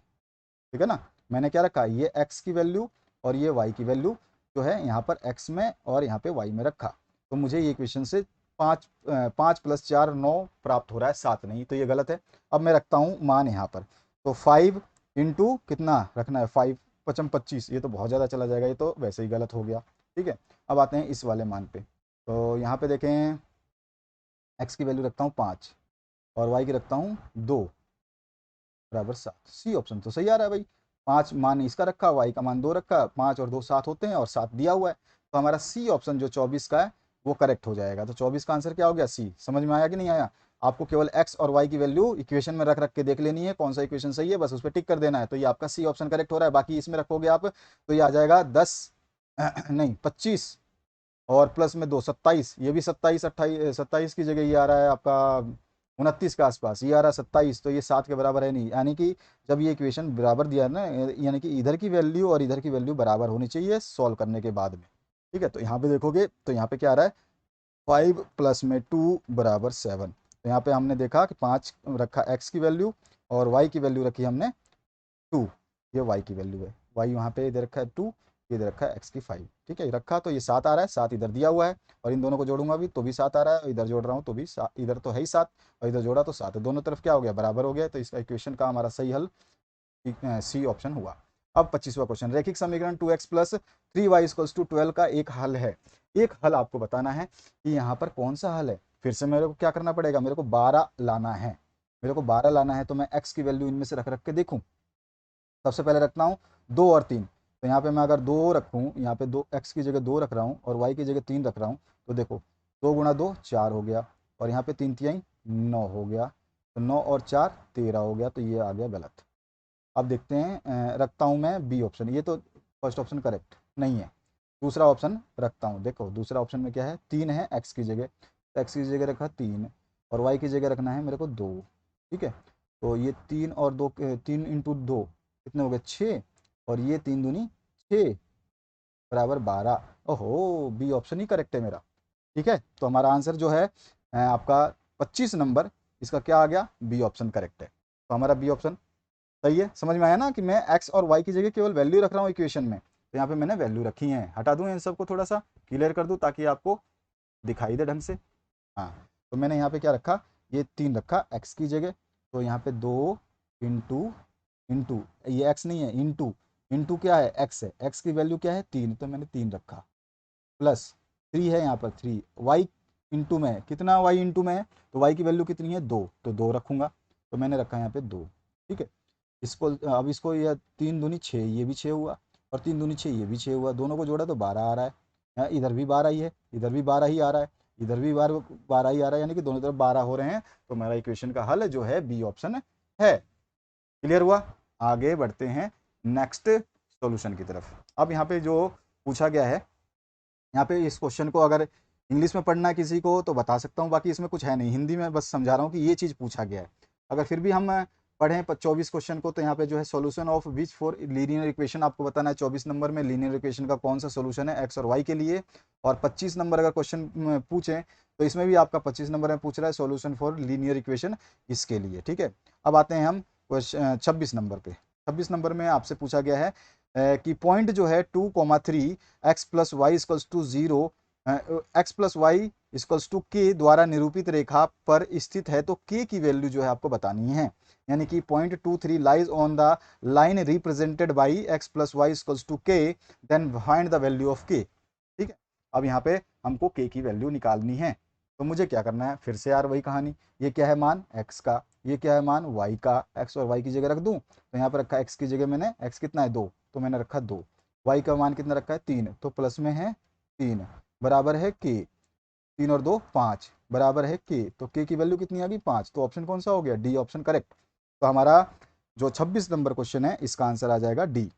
ठीक है, तो डी ऑप्शन करेक्ट। आगे बढ़ते हैं नेक्स्ट क्वेश्चन की तरफ। क्वेश्चन नंबर 27, रेखिक समीकरण 4x + 3y = 12 का आलेख जो है एक्स अक्ष के किस बिंदु पर प्रतिच्छेद करेगा। यहाँ पर तो देखो, यहाँ पे समझना, यहाँ पे थोड़ा सा समझदारी वाली बात है, फिर भी मैं पहले इंग्लिश में बता दूं इस क्वेश्चन को, फिर आगे समझाता हूँ। देखो, एट व्हाट पॉइंट, रैखिक समीकरण दिया हुआ है ना, तो यहाँ पे किस बिंदु, at what point on the x axis, यहाँ पे ध्यान देना कि क्या पूछ रहा है, x axis will the graph of linear equation 3x plus 4x plus 3y equals to 12 intersects, मतलब किस बिंदु पर प्रतिच्छेद करेगा। अब मैं आपको एक चीज बताऊं, उसको समझ लेना, बस इतना ही समझना है। देखो, आलेख अगर x अक्ष के बिंदु पर प्रतिच्छेद कर रहा है, तो जब भी कोई चीज x बिंदु पर प्रतिच्छेद करेगी तो x का मान तो जरूर आएगा, लेकिन y जो है वो 0 होगा। ठीक है, अगर y बिंदु पे प्रतिच्छेद करती, y बिंदु पे प्रतिच्छेद करती तो y का मान जरूर आता, लेकिन x 0 होता। हम इसी तरह से लिखते हैं, इधर x लिखते हैं, इधर y लिखते हैं। यहाँ पे x पे कर रहा है तो x का मान तो आएगा, लेकिन y का मान 0 हो जाएगा। यहाँ पे समझ में आया? तो अभी इस मैं अगर यहाँ देखूँ तो मैंने x बराबर क्या है, मतलब x की वैल्यू क्या आई मेरे पास, x ही है, और y की वैल्यू जो है वो क्या है मेरे पास, y बराबर है 0। ठीक है, यहाँ पे ये वाला है ना x की, क्योंकि x अक्ष की बात कर रहा है ये, तो अब मैं इक्वेशन का मान रखता हूँ, तो मैं क्या करता हूँ इसमें वैल्यू रखता हूँ, तो यहाँ पे रखता हूँ 4x। ठीक है, x का तो वैल्यू x ही रहेगा क्योंकि x का मान निकालना है। y क्या है, जब x अक्ष पर काटेगा कोई बिंदु तो y 0 होता है। अभी आप बताता हूँ दोबारा, यहाँ पे देखो ग्राफ को, यहाँ पर बोल रहा है कि इस x पर कोई बिंदु आ रही है, तो इस अक्ष पर हमेशा हर जगह पे y का मान क्या होता है, 0 होता है। इस पॉइंट पे ही 0 है, तो इसके बगल पे हर जगह x पे y 0 होता है। y जब तक 0 रहेगा, जब तक ये x लाइन से या तो नीचे ना चला जाए या ऊपर ना चला जाए। ऊपर नीचे की बात नहीं हो रही, केवल ये x अक्ष पे ही पूछ रहा है, x को एक्सिस पे ही पूछ रहा है। अब यहाँ पे +3 इंटू वाई क्या है, जब x अक्ष पे है तो 0 है, y है 0 बराबर है 12। तो मैं यहाँ पे लिखता हूँ 4x equals to, sorry plus यहाँ पे 3 इंटू 0 0 इक्वल्स टू 12। ठीक है, अब यहाँ पे क्या आ गया, यहाँ पे आ गया 4x इक्वल्स टू 12, यही आया। तो मैं यहाँ पे x छोड़ दूंगा और इधर ले जाऊंगा 12/4 काट दूंगा, 4 एकम 4, 4 3 12, यानी कि x इक्वल्स टू 3 आ गया। तो अब मुझे पता है कि x की वैल्यू क्या आ गई 3, तो x की वैल्यू आ गई 3 और कोमा y मैंने बताया कि y हमेशा 0 होता है तो 0। तो ये कोऑर्डिनेट कहाँ पे हैं, उस ऑप्शन को हम राइट कर देंगे 3,0। सी ऑप्शन देखोगे मिल जाएगा, ढूंढोगे तो मिल जाएगा। तो यहाँ पे 27 का आंसर क्या हो गया, सी। कुछ क्लियर हुआ, कहीं डाउट है?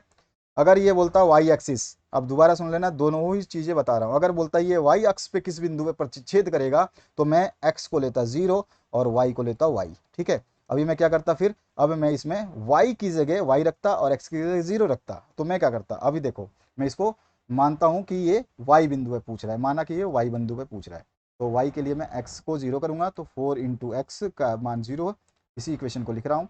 और यहाँ पे 3 इंटू वाई है, तो प्लस में 3 इंटू वाई बराबर 12।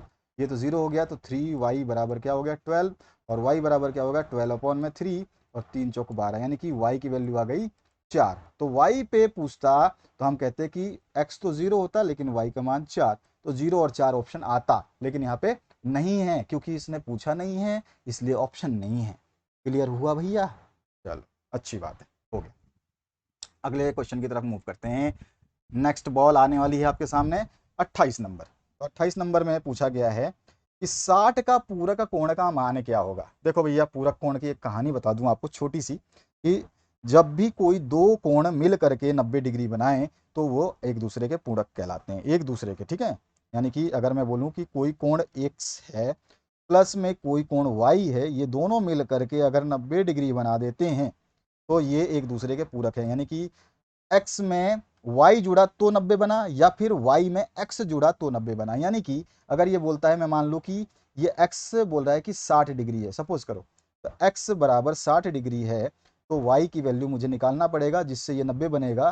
तो मैं यहाँ पर y को रख दूंगा, 90 तो इधर दिया हुआ था, 60 को यहाँ प्लस का 60 उधर ले जाऊंगा तो इधर हो जाएगा माइनस का 60, ये हो जाएगा हमारा 30 डिग्री। तो y की वैल्यू कितनी आ गई 30 डिग्री, यानी इसका 60 का पूरक कोण, यानी कि x का पूरक कोण, x को 90 बनाने के लिए y को कितना होना चाहिए था 30 डिग्री। ठीक है, या तो आप y को मान लो तो भी 30 ही डिग्री आएगा, घुमा के वो निकालो। मैं कहा कि एक दूसरे के पूरक होते हैं, ये अगर x का मान दे रखा है तो y को कुछ हो करके 90 बनाना पड़ेगा, या y को दे रखा है तो x कुछ हो करके 90 बनाना पड़ेगा। दोनों मिलकर के 90 ही बनाएंगे, 90 से ज्यादा नहीं बनाएंगे। तो यहाँ पे आंसर क्या आ गया, ए ऑप्शन, 28 नंबर का ए ऑप्शन करेक्ट हो जाएगा। आगे बढ़ते हैं नेक्स्ट क्वेश्चन की तरफ। वह कोण जो 90 से अधिक और 180 से कम होता है, यानी कि यहाँ पर देखो पूरा कोण का मैंने इंग्लिश नहीं बताया, इंग्लिश वाले बच्चे मेरे को बोलेंगे सर ने तो यार इंग्लिश इंग्लिश बोलते हैं, इंग्लिश ही भूल गए। देखो कभी कभी हो जाता है यार। तो ये तो हमने इंटरसेक्ट वाला तो हमने कर लिया था 27 नंबर, 28 नंबर आपको ट्रांसलेट कर देता हूँ। इसमें 28 नंबर में पूछा क्या है कि what will be the supplementary angle of 60 degree. यहाँ पे सप्लीमेंट्री एंगल पूछा है 60 डिग्री का, पूरक कोण को बोलते हैं हम सप्लीमेंट्री एंगल। ठीक है, तो ये ध्यान रखना है आपको, सप्लीमेंट्री एंगल पूछा गया है। क्लियर हुआ? अब आगे बढ़ते हैं नेक्स्ट क्वेश्चन की तरफ। नेक्स्ट जो क्वेश्चन है इसकी बात करते हैं। तो नेक्स्ट क्वेश्चन में बढ़ने से पहले मैं थोड़ा सा इसको क्लियर कर दूं, थोड़ा सा डाटा यहाँ से हटा दूं। आप देखो, अब देखो, वह कोण जो 90 डिग्री से अधिक और 180 से कम हो कहलाता है। यानी कि इंग्लिश में अगर हम बोले the angle which is greater than 90 and less than 180 is called, तो उसको हम बोलते हैं अधिक कोण। सी ऑप्शन जो है आपका करेक्ट हो जाएगा, यानी कि उसको बोलते हैं एप्ट्यूस एंगल। मैं लिख दूं तो आपको परेशानी तो नहीं होना चाहिए, मैं लिख दूं तो इसको बोलते हैं ऑब्ट्यूस एंगल। ठीक है, ऑब्ट्यूस एंगल बोलते हैं। तो ये अधिक कोण जो है उसकी डेफिनेशन होती है। अब आते हैं 30 नंबर क्वेश्चन पे। 30 नंबर क्वेश्चन है उसको समझते हैं। तो यहाँ पे तो आपको समझ में आ गया कि सी ऑप्शन जो है आपका करेक्ट हो जाएगा। आगे बढ़ते हैं नेक्स्ट क्वेश्चन की तरफ। अब देखिए यहाँ पर आपका 30वां क्वेश्चन जो है, उस कोण की माप क्या है जो अपने पूरक कोण के आधे से 30 अधिक हो। अब देखिए यहाँ पर जो क्वेश्चन है क्या बोल रहा है, what is the measurement of angle which is 30 degree more than half of its supplementary angle. पूरक कोण को अभी मैंने बताया था कि पूरक कोण क्या होता है, सप्लीमेंट्री एंगल होता है। ठीक है, अब यहाँ पर सप्लीमेंट्री एंगल से वो 30 डिग्री अधिक हो। तो मैंने अभी अभी बताया था एक चीज आपको कि x प्लस वाई जो है एक दूसरे के पूरक होते हैं और इनका मान होता है 90 डिग्री। ठीक है, अगर मैं बात करूं तो ये 90 डिग्री हो गई। तो ये पूरक कोण का तो कहानी आपको पता है, जो मैंने बताया आपको कि x प्लस वाई बराबर 90 डिग्री, यानी कि x और y एक दूसरे के पूरक कोण होते हैं तब ये 90 डिग्री बनाते हैं। तो मान लेते हैं उस कोण का माप निकालना है, तो मान लेते हैं कोई कोण था जो वो है आपका x, ठीक है, वो कोण x है, तो इसका पूरक कोण क्या होगा, यानी कि 90 में से x घटा देंगे तो उसका पूरक कोण होगा, यानी कि मैं बोलूं कि 90 माइनस x जो है उसका पूरक कोण हुआ, सीधा सी बात है। अब ये क्या बोल रहा है, उस कोण का माप ज्ञात करो जो अपने पूरक कोण के आधे, ये पूरक कोण बन गया क्योंकि भाई 90 माइनस आधा कर रहा हूं तो y की मान लो वैल्यू निकल रही है, तो इसका आधा कर दिया। ठीक है, इस आधे से कितना ज्यादा है, 30 ज्यादा है, तो प्लस में 30 भी कर दिया। अभी समझ में आ रहा है इक्वेशन बनाना। ठीक है, ये किसकी वैल्यू है, मान लो कि ये वैल्यू किसकी है, y निकाल रहे हैं ना हम, सपोज करो तो y मान लो या x मान लो, जो भी आपकी मर्जी है, x ही मान लो। हम क्यों इतना ज़्यादा, क्योंकि हम x मान रहे हैं ना उसको, सॉरी यहाँ पे y नहीं x ही मानेंगे, तो हम इसको क्या मान रहे हैं, हमने x ही माना, और जो है उसका पूरक कोण क्या है, तो हमारा x 90 माइनस एक्स बराबर अपॉन में 2 प्लस में 30। अब देखो यहाँ पर जो है इसका एलसीएम लेते हैं, तो एलसीएम ले करके ये 90 माइनस क्या आ जाएगा आपका, तो ये तो आपका यहाँ पे बटे में 1 कर देता हूँ, तो इसका एलसीएम ले लो, यहाँ पे 2 आ जाएगा और इसके ऊपर ये आ जाएगा 90 माइनस एक्स प्लस में आ जाएगा आपका, इसका आ जाएगा 60। ठीक है, और यहाँ पे आ जाएगा ये बराबर में x। ठीक है, यहाँ तक अभी सही है। अभी इसको 2 को उधर ले जाऊँ तो ये हो जाएगा 2x बराबर 90 माइनस एक्स प्लस 60, और 90 और 60 जोड़ दूं, ये हो जाएगा 150 माइनस एक्स, और इधर है 2x। ठीक है, और इधर से ये माइनस एक्स उधर ले जाऊं तो ये हो जाएगा 2x प्लस में x इक्वल्स टू 150, यानी कि यहाँ आ गया 3x बराबर 150। अगर मैं यहाँ से निकालूं तो x बराबर क्या हो जाएगा, x बराबर x यहीं छोड़ दूं तो 3 उधर आ जाएगा, तो 150 के नीचे आ जाएगा, 3 डिवाइड हो जाएगा, 3 वन जा 3 और 3 3 5 जा 15, 150 डिग्री। तो यह 50 डिग्री जो हमारा ऑप्शन है डी, ये करेक्ट हो जाएगा। तो यहाँ पे अभी मैंने बताया था ये चीज़ समझनी जरूरी थी कि ये जो कोण होता है एक दूसरे के पूरक होते हैं। ठीक है, जो दोनों मिलकर के 90 बनाते हैं।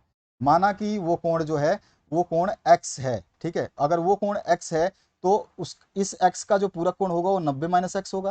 ठीक है ना भैया, माना कि वो कोण x है तो इसका जो पूरक कोण है, इसका जो दूसरा कोण है वो क्या होगा, 90 माइनस एक्स होगा। इसमें क्वेश्चन में बोला कि वो अपने पूरक कोण का आधा है, तो 90 माइनस एक्स का बटे में 2 आधा कर दिया।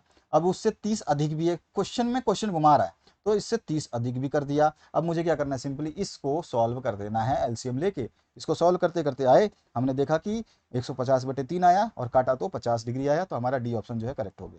तो ये हमारे पास तीसरे का आंसर आ गया डी। अब आते हैं 31 नंबर क्वेश्चन पे। 31 में देखते हैं 31 में क्या पूछा गया है, यही चीज़ आपसे बताना है आपको। तो 31 में पूछा, नीचे दी गई आकृति में रेखाएं ए बी और सी डी बिंदु ओ पर प्रतिच्छेद करती हैं, यदि angle A O C plus angle B O E बराबर 70 डिग्री है तो एंगल सी ओ ई ज्ञात करना है। तो यहाँ पे समझिए, in the given figure line A B and C D intersect at a point, प्रतिच्छेद मतलब intersect at a point, if angle A O C plus angle B O E is equals to 70 degree then find angle C O E. बस ये है English में इसका version. अब आते हैं हम यहाँ पर, देखिए पहले समझिए कि एंगल ए ओ सी कौन सा है। तो एंगल ए ओ सी, देखो एंगल ए ओ और सी आ गया समझ में। तो एंगल ए ओ सी का मतलब हो गया कि ये वाला एंगल की बात कर रहे हैं। तो ये एंगल जो है ये पहला है, तो इसको मान लेता हूँ फर्स्ट। ठीक है, तो मैं यहाँ पे लिख रहा हूँ फर्स्ट। ठीक है, ये हो गया फर्स्ट एंगल। मैं फर्स्ट की जगह सीधा 1 ही लिख देता हूँ ना, इतना लंबा चौड़ा क्या लिखा, यहाँ पे मैंने लिखा 1। ठीक है, ये एंगल 1 है जिसको माना यहाँ पे 1, और ये माना मैंने 2। ठीक है, तो बी ओ ई देखो, अब बी ओ ई यानी कि सॉरी बी ओ ई ये वाला, ठीक है ना, देखो बी ओ ई, तो बी ये रहा, ओ ये रहा, ई ये रहा, तो ये वाला एंगल बोल रहा है ये 2 है। ठीक है, मैंने माना है 2 आपको समझाने के लिए, नहीं तो मैं यहाँ पे बी ओ ई लिखूँ लंबा चौड़ा हो जाएगा ना, इसलिए केवल 1 और 2 मान लिया, इसको 1 माना, इसको 2 माना। क्लियर हुआ। इन दोनों का योग कितना दे रखा है, यानी कि इसने कहा है कि 1 प्लस 2 इजकल्स टू 70 डिग्री है। मैं ये बताने के लिए बता रहा हूँ ना, यानी कि एंगल ये वाला और ये वाला मिलके 70 डिग्री है। तो यहाँ पर मैं माना कि ये बीच वाला जो बचा हुआ कोण है ना, ये है आपका 3 नंबर, इसी को पूछ रहा है। देखो एंगल सी ओ ई निकालनी है, तो एंगल सी ओ और ई निकालनी है, यानी कि ये 3 नंबर निकालने, ये इसको माना 3 नंबर, ये 3 नंबर निकालने की बात कर रहा है। आपको ये पता है कि कोई भी लाइन होती है, ये लाइन होती है, इस पर जो ये कोण होता है ना पूरा, ये वाला कोण, ये होता है 180 डिग्री। ये समझ में आया? चांदा जो आपने देखा है डी, डी आपका जो होता है वो इस तरह का बनता है। आप देखना उस पर यहाँ पर जो है ये पूरी लाइन, ये जो लाइन है ना, ये वाली लाइन नीचे वाली, ये 180 डिग्री, कोई भी लाइन सीधी 180 डिग्री शो करती है, यानी इस पे जो एंगल है वो 180 डिग्री है। तो ये 180 डिग्री, यानी कि ये जो ए से लेकर के बी की लाइन है, इस पे अगर कोई एंगल है पूरा, यानी कि ए, 1, 2 और 3, तीनों एंगल को मिलाऊं तो इस तरह का एंगल बन जाएगा। तो तीनों एंगल क्या है? 180 डिग्री। समझ में आ रहा है? देखो भैया, ये एंगल है 1 नंबर, ठीक है, ये एंगल है 2 नंबर, 3 नंबर, और ये एंगल है 2 नंबर, तो मिल गया ना। अभी दोबारा हटा दूँ थोड़ा सा, तो अलग कर देता हूँ, नहीं तो फिर आप, हाँ हो गया ना। तो यानी कि तीनों को मिला करके 180 डिग्री है। तो मैं लिखूँ अब लिख रहा हूँ मैं कि एंगल 1 प्लस में एंगल 2 प्लस में एंगल 3 बराबर होता है 180 डिग्री। ये क्वेश्चन में हमें नहीं दिया गया, हमें पता होता है, ठीक है, कि ये पूरा का पूरा सारा एंगल जो है मिल करके, एक लाइन के ऊपर जितने भी एंगल होते हैं वो मिल करके 180 डिग्री का कारनामा करते हैं। यानी कि यहाँ से लेकर के यहाँ तक का ये सारा एंगल जो है 180 डिग्री है। और इस एंगल तीनों, इस टोटल एंगल में एंगल 1, एंगल 2 और एंगल 3 भी आए हुए हैं, तो ये तीनों 180 है। अब यहाँ क्वेश्चन में बोला है कि एंगल 1 प्लस एंगल 2 70 डिग्री है, तो एंगल 1 और 2 कितना है? 70 डिग्री। ठीक है, एंगल 3 का मान पूछ रहा है, एंगल 3 ये वाला है, तो एंगल 3 का मान निकालने के लिए इस 70 को 180 में से माइनस कर दूं, यानी कि इधर प्लस का है तो उधर ले जाऊंगा तो क्या हो जाएगा? यहाँ पर जो एंगल 3 को छोड़ दूं, 70 तो 1 + 2 है, 70 को उधर ले जाऊँ तो 180 में से 70 को माइनस करूंगा, आ जाएगा 110 डिग्री। 110 डिग्री ऑप्शन में है अपने, अगर है तो हम उसको वहाँ टिक करेंगे। तो हमारा answer number B option correct है, 110 डिग्री जो है ये आंसर हो गया। क्लियर हुआ? अभी आपको संभावनाएं व्यक्त कर सकते हैं आप कमेंट सेक्शन में, ठीक है। अभी समझ लेना, जो भी चीज़ें बता रहा हूँ बहुत बारीकी से समझना, एक बार समझ में नहीं आए 2 बार वीडियो देखो, 3 बार देखो, गारंटीड है समझ में आएगा। समझने की कोशिश करना पड़ेगा। आगे बढ़ते हैं 32 नंबर क्वेश्चन पे, एंड टू हम क्वेश्चन आ चुके हैं, क्वेश्चन को खत्म करने के कगार पे। यहाँ पर फिर से आपको एक आकृति दी गई है 32 नंबर में। अब देखिए यहाँ पे क्या बोला जा रहा है, वही चीज़, सेम चीज़। तो इन द फॉलोइंग फिगर अगर हम बात करें, अगर मैं इसको इंग्लिश में बात करूँ, नीचे दी गई आकृति में ए बी आपका समानांतर है सी डी के, एक्स प्लस वाई का मान आपको निकालना है, यानी कि एक्स जोड़ वाई का मान आपको निकालना है, निकाल देंगे, कोई बड़ी बात नहीं है। अब इसमें इंग्लिश में पढ़ दूँ तो A B is parallel to C D, यानी कि ये वाली लाइन ऊपर वाली, ये वाली लाइन दोनों आपस में समानांतर यानी कि पैरेलल है, यानी कि एक दूसरे से बराबर दूरी पे चल रही हैं। ठीक है, एक्स प्लस वाई, यानी कि एक्स ये वाला और वाई ये वाला जो हमें मान निकालना है, इन दोनों को जोड़ करके क्या बनेगा। तो अगर मुझे एक्स पता है और वाई पता है, यानी कि मुझे एक्स पता है और वाई पता है, तो मैं एक्स प्लस वाई निकाल दूंगा भाई, सिंपल सी बात है। तो चलो देखते हैं, सिंपल सी है कहानी, समझ लेना। देखो, इसको 4-5 तरीके से कर सकते हैं, मैं सिंपलेस्ट तरीका बताता हूँ आपको। मैंने बताया कि कोई भी लाइन अगर मैं खींच दूँ ऐसे, तो इस पर जो ये बनता है एंगल कितना होता है, अभी अभी बताया मैंने, 180 डिग्री। चाहे इस लाइन को मैं ऐसे खींचूँ, तो इसके नीचे भी अगर ऐसे बनाऊँ तो बोलूँगा 180 डिग्री। अगर इसके ऊपर बोलूँ तो ये वाला कितना होता है, तो 180 डिग्री, और यानी कि इसके दूसरी तरफ 180 डिग्री और इसके एक तरफ 180 डिग्री। लाइन के ऊपर और नीचे 180 80 होते हैं, और दोनों मिला करके यस 360 होते हैं, है ना। तो चलो, अब देखो यहाँ पे ये लाइन जो है ना, ये सीधी खींची गई है, और इसको ये ट्रांसवर्सल लाइन काट रही है, यानी कि तिर्यक रेखा बोलते हैं जिसको, ये काट रही है। अब देखो यहाँ पर जो है ये मान जो है, ये वाला एंगल 50 दे रखा है, ठीक है। अगर मैं इस एंगल को थोड़ा सा, देखो सिंपलेस्ट बता रहा हूँ, सबसे सिंपल तरीका, ठीक है, इससे ज़्यादा तरीका सिंपल नहीं मिलेगा। चलो देख लो अब ध्यान से, यहाँ पर सबसे सिंपल, ये 50 डिग्री है, ठीक है, यहाँ से यहाँ तक, और इसी लाइन, इसी एंगल को मैं थोड़ा सा आगे बढ़ा रहा हूँ ऐसे करके, ऐसे। ये पूरा कितना हो गया? बोलोगे 180 हो गया सर, ये तो लाइन पे आपने बता दिया ना, लाइन पे जो है ये कोण होता है, ये 180 होता है। अब लाइन के अगल बगल में बनाने से कोई मतलब नहीं है, लाइन के ऊपर बनाया तो वो पूरा 180 होता है। 180 में से मेरे को बोल रहा है कि 50 तो दिया हुआ है और एक्स निकालना है, 180 में से 50 निकाल दूंगा तो एक्स बचा 100। सिंपल, सही है भैया, सही है। चलो दूसरा भी बता देता हूँ तरीका, यहाँ पे भी देखो, यहाँ पर देखो, हाँ यहाँ पर आपके जो है ये आमने सामने वाले एंगल्स क्या होते हैं, इक्वल होते हैं। अगर फिर भी आप इक्वल नहीं निकालना चाहते हो तो आपको ये तो पता है ना कि ये टोटल जो एंगल है ये वाला, ये होता है 180। अभी बताया था मैंने, छोटा एंगल होता है 180। 180 में से ये कितना है 50, तभी तो ये 130 है। ठीक है ना, तो 50 और 130 180, यानी कि टोटल हो गया 180। यानी कि इधर वाला जो ये 50 है तो ये भी 50 है, और ये 50 है तो बचा हुआ ये वाला वाई कितना, ये भी 30 130। एक तो ये हो गया सिंपल तरीका। तो यहाँ पर देखो मैंने सिंपल तरीका क्या है कि ये आमने सामने वाले एंगल्स जो है ये क्या होते हैं आपके बराबर होते हैं। तो 130 ये है तो y भी 130 है। ठीक है, तो x की वैल्यू मिल गई, y की वैल्यू मिल गई। तो 130 प्लस 130 बराबर 260। ऑप्शन नंबर डी करेक्ट है। अभी यहाँ पर मैं इस क्वेश्चन को थोड़ा सा एक चीज़ ऊपर वाला चेंज कर रहा हूँ। ठीक है, ये तो आंसर बता दिया मैंने, 260 आ गया। अब देखो यहाँ पर इसको ऐसे भी निकाल सकते हैं। अब ये देखो 50 डिग्री तो ये दे रखा है, और यहाँ तक आओगे तो ये 180 डिग्री हो जाएगा। सही है, तो ये टोटल 180 है। तो ये केवल इतना, ये वाला पोर्शन कितना हुआ, यानी कि ये वाला एंगल कितना हुआ, तो ये वाला हुआ 180 में से 50 माइनस करूंगा क्योंकि 50 इसका इतना हिस्सा बचा हुआ है, तो ये हो गया 130। अगर ये 130 है तो नीचे वाला भी क्या होता है, आमने सामने वाला अभी बताया मैंने कि एक्स ये 130 और वाई बराबर हैं, तो ये भी एक्स और वाई बराबर है। और कोण क्या हो गए बराबर, तो ये भी 130 है, यानी कि इधर भी ये 130 है, इधर भी 130 है, दोनों को जोड़ा तो 260। हमारा डी ऑप्शन जो है करेक्ट हो गया। अब आते हैं हम नेक्स्ट जो है, त्रिभुज के तीनों कोणों का योग कितना होता है, ये 5वीं क्लास का बच्चा बता देगा, और आपको ही पता है सभी को 180 डिग्री होता है। इसके बाद में आते हैं नेक्स्ट क्वेश्चन पे, किसी त्रिभुज में अधिक से अधिक कितनी समकोण हो सकते हैं। समकोण का मतलब है कि एक त्रिभुज में 90 डिग्री एंगल कितना हो सकता है। तो आपको पता है कि एक ट्राइंगल कितने भी तरीके से बनाओ, केवल आप एक ही 90 डिग्री बना सकते हो, जो एक ही जगह बनेगा। तो एक ट्राइंगल में केवल एक 90 डिग्री होता है। ये सिंपल सा फंडा है, बना के देख लेना, 1000 बार बनाना, लाख बार बनाना, एक ही 90 डिग्री बना पाओगे।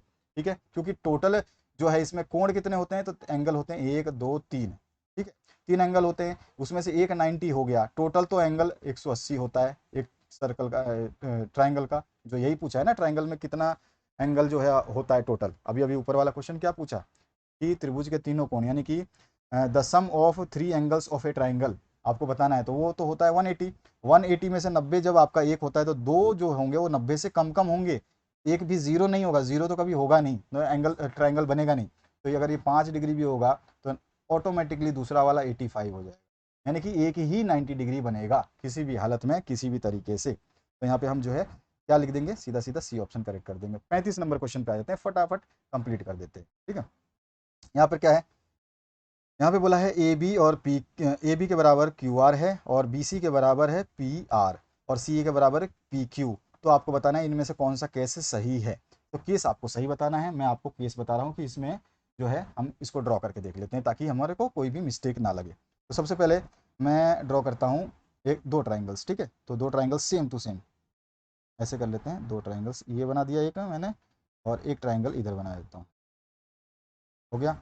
अब इसमें है सबसे पहले ए बी सी। तो यहाँ पे देखो ए बी, तो मानो मैंने ए बी, ए और बी, ये बी किसके बराबर है क्यू आर के, तो यहाँ पर है मैंने ना क्यू और ये आर। ठीक है, तो ये ए बी है तो ये ऑटोमेटिक सी होगा, और ये क्यू आर है तो ये ऑटोमेटिक पी होगा, एक ही बचा हुआ है।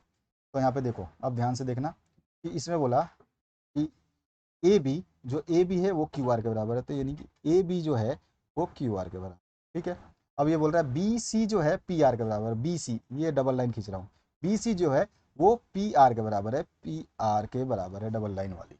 अब आता है 3 लाइन खींच दूंगा, सी ए ये वाली लाइन, यानी कि 1 2 3 ये वाली लाइन जो है 1 2 3 इसके बराबर है पी क्यू के। देखो लिखा हुआ है सब कुछ वो इसी हिसाब से बना दिए। अब ये बोल रहा है कि इसमें से कौन सा सही है।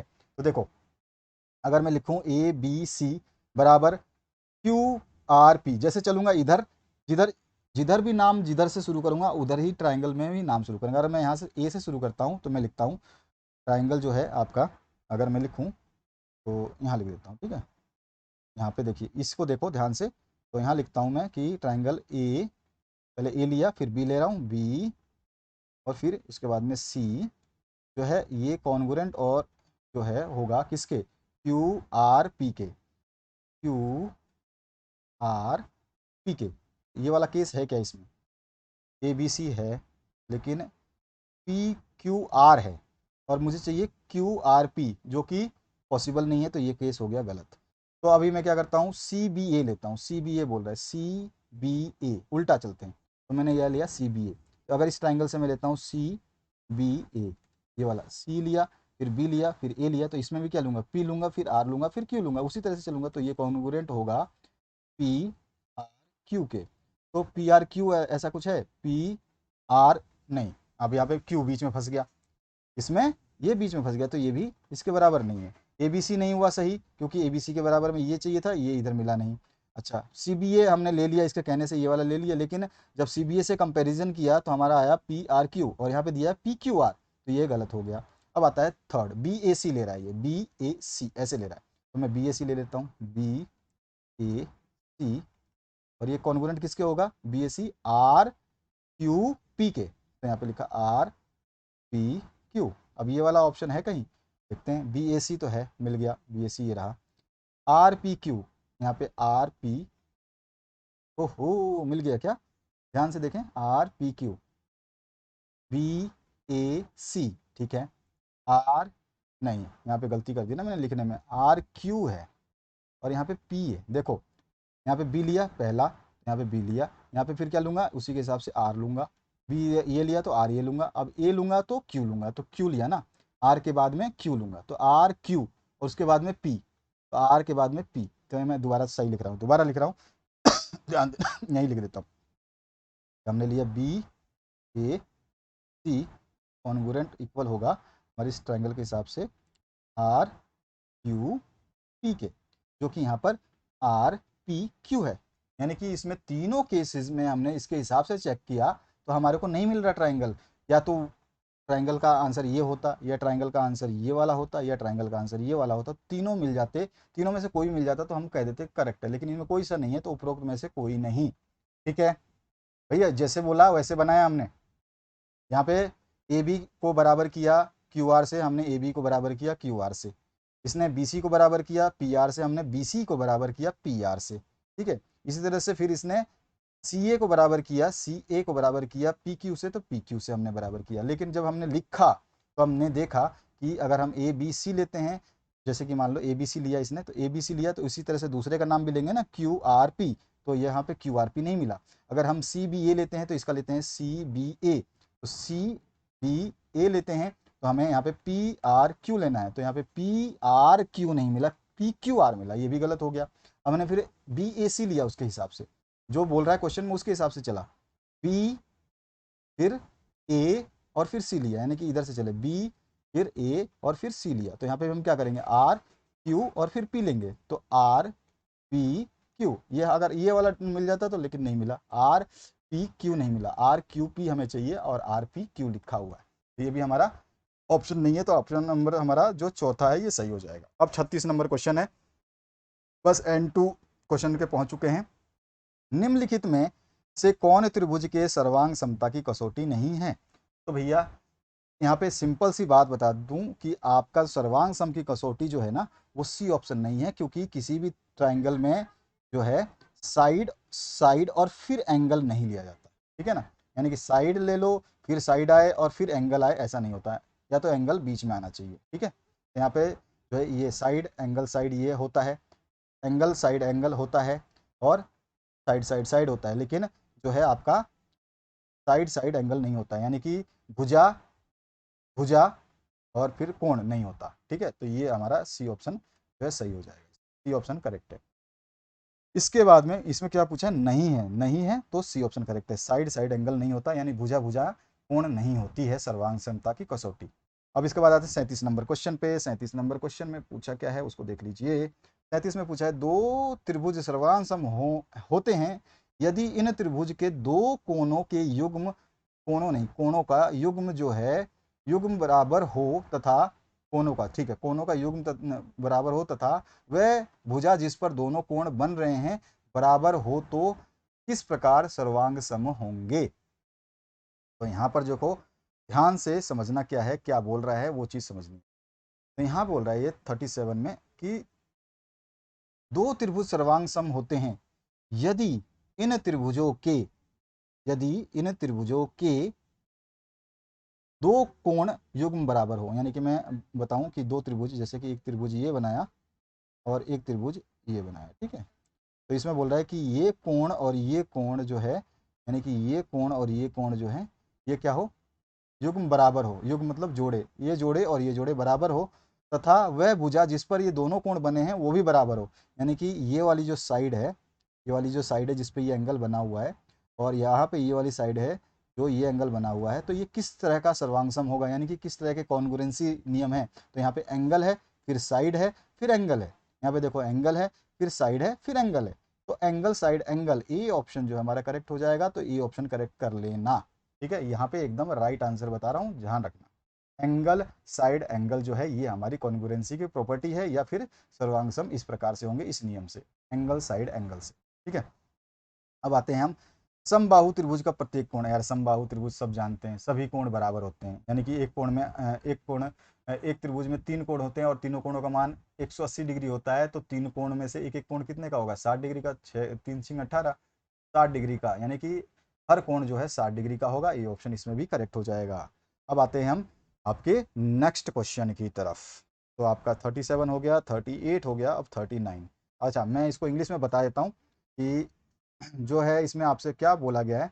सिंपली बोला गया है कि आपका जो है यहाँ कॉन्ग्रुएंसी का नियम पूछा है। If angles are equal and the side on which both angles are lies is also equal, यानी कि यहाँ पे दो एंगल्स तो दे रखे हैं और जिस साइड पे वो दोनों एंगल लाई कर रहे हैं, यानी कि जिस पे बने हुए हैं वो दोनों अगर बराबर हो, तो कौन सी कसौटी होगी, तो एंगल साइड एंगल नियम लागू होगा कॉन्ग्रुएंसी का। अब समबाहु त्रिभुज का प्रत्येक कोण पूछा है, तो समबाहु त्रिभुज को हम बोलते हैं इक्विलेटरल ट्राइंगल। ठीक है ना, तो इक्विलेटरल ट्राइंगल में सारे कोण बराबर होते हैं, तो हमारा जो है हो जाएगा 60 डिग्री, सारे कोण जो है 60 डिग्री के होते हैं। ये हमारा हो जाएगा इसका आंसर। अब इसके बाद में हमारा जो है 38 नंबर क्वेश्चन, उसकी बात करते हैं। 38 नंबर, सॉरी 39 नंबर। यदि एक त्रिभुज के तीनों भुजाएं एक दूसरे त्रिभुज की तीनों भुजाओं के बराबर हों तो दोनों त्रिभुज समसम होंगे। देखो भैया, यहाँ तो सीधी सीधी बात बोल दी। यहाँ पे क्या बोल दिया इसने कि तीनों भुजाएं जो हैं, तीनों भुजाएं मतलब तीनों साइड्स हैं, दूसरे त्रिभुज की तीनों भुजाओं के बराबर है, तीनों साइड्स के बराबर है। तो यहाँ पे कौन सा रूल लागू होगा ये आपको बताना है। तो सभी को पता है कि साइड साइड साइड नियम लागू होगा, यानी कि तीनों भुजाएं हैं और सारे के सारे हमारे ये नियम में आते हैं।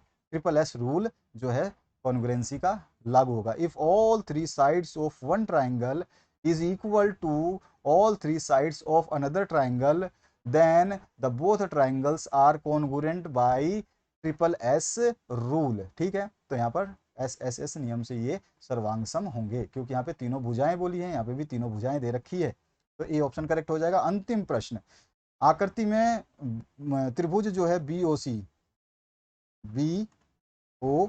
यानी कि ये त्रिभुज, और ए ओ डी, यानी कि ए ओ डी ये त्रिभुज। ठीक है, यहाँ देखो बी ओ सी, अब ध्यान देना ये चला कैसे, तो देखो बी, ठीक है, तो बी पे क्या है 90 डिग्री। ठीक है, ये ए से चला, ए पे भी 90 डिग्री, समझ में आना, ध्यान से समझना, ऐसे नहीं घुमा दे कभी क्वेश्चन। अच्छा, ओ दोनों के बीच में है, ओ इधर भी है, तो ओ दोनों के लिए कॉमन हो गया। ठीक है, अब डी, ठीक है, और यहाँ पे सी, तो यहाँ पे आपका बना ये रहा सी इसका, और ये बना आपका डी। तो यहाँ पर देखो, और यहाँ पे एक चीज़ और दे रखी है, ये भुजा जो है इस साइड वाली, ये वाली साइड और ये वाली साइड बराबर दे रखी है। यहाँ पे एंगल दे रखा है कि ये दोनों एंगल बराबर है। तो यहाँ पे 90 डिग्री है, एक साइड है, और यहाँ पे हाइपोटेनस जो है ये बराबर दिख रहे हैं आपको, शांति से देख लीजिए। तो यहाँ पे है राइट हाइपोटेनस साइड, है ना, राइट एंगल्ड हाइपोटेनस साइड नियम से जो है आपका सी ऑप्शन करेक्ट हो जाएगा कि ये जो है आरएचएस नियम से क्या है, सर्वांग सम है। यानी कि by which law of congruence the triangles B D C, sorry B O C and the triangle A O D are congruent. तो आपको देख करके ही पता चल जाएगा कि भैया यहाँ पे 90 डिग्री दे रखा है, एक भुजा बराबर दे रखी है, और दोनों का जो नंबरिंग है बिल्कुल सेम तरीके से करा हुआ है कि भैया बी पे 90 है तो यहाँ पे ए पे 90 है, ओ दोनों में कॉमन है, और डी जो है आपका सेम टू सेम है आपका, जिस पे लाई हो रहा है ये, इस पे हाइपोटेनस, जिसको हम बोलते हैं कर्ण। तो ये कर्ण है आपका। ठीक है, हाइपोटेनस इंग्लिश में बोलेंगे हम, और हिंदी में हम क्या बोलते हैं, कर्ण। ठीक है ना, तो ये जो है आपका 90 डिग्री कर्ण भुजा नियम से जो है क्या है, समकोण कर्ण भुजा नियम से जो है ये सर्वांग सम है या कॉन्ग्रुएंस है। तो ये थे 40 प्रश्न जो आपने देखे और मैंने आपको स्टार्टिंग में बता दिए थे कि आपके सारे क्वेश्चंस सॉल्व करवाए जा रहे हैं, बहुत तरीके से सॉल्व करवाए जा रहे हैं, आपको पूरा समय दिया जा रहा है ताकि आप लोगों से कोई भी गलती ना हो और सारे के सारे बच्चे 40 में से 40 लाएं। तो आप जरूर देखिए इस वीडियो को, अपने दोस्तों के साथ शेयर करिए, जिसको समझ में आ गया होगा वो अपने लाइक बटन को प्रेस करना बिल्कुल ना भूलें। Thank you very much, have a good day.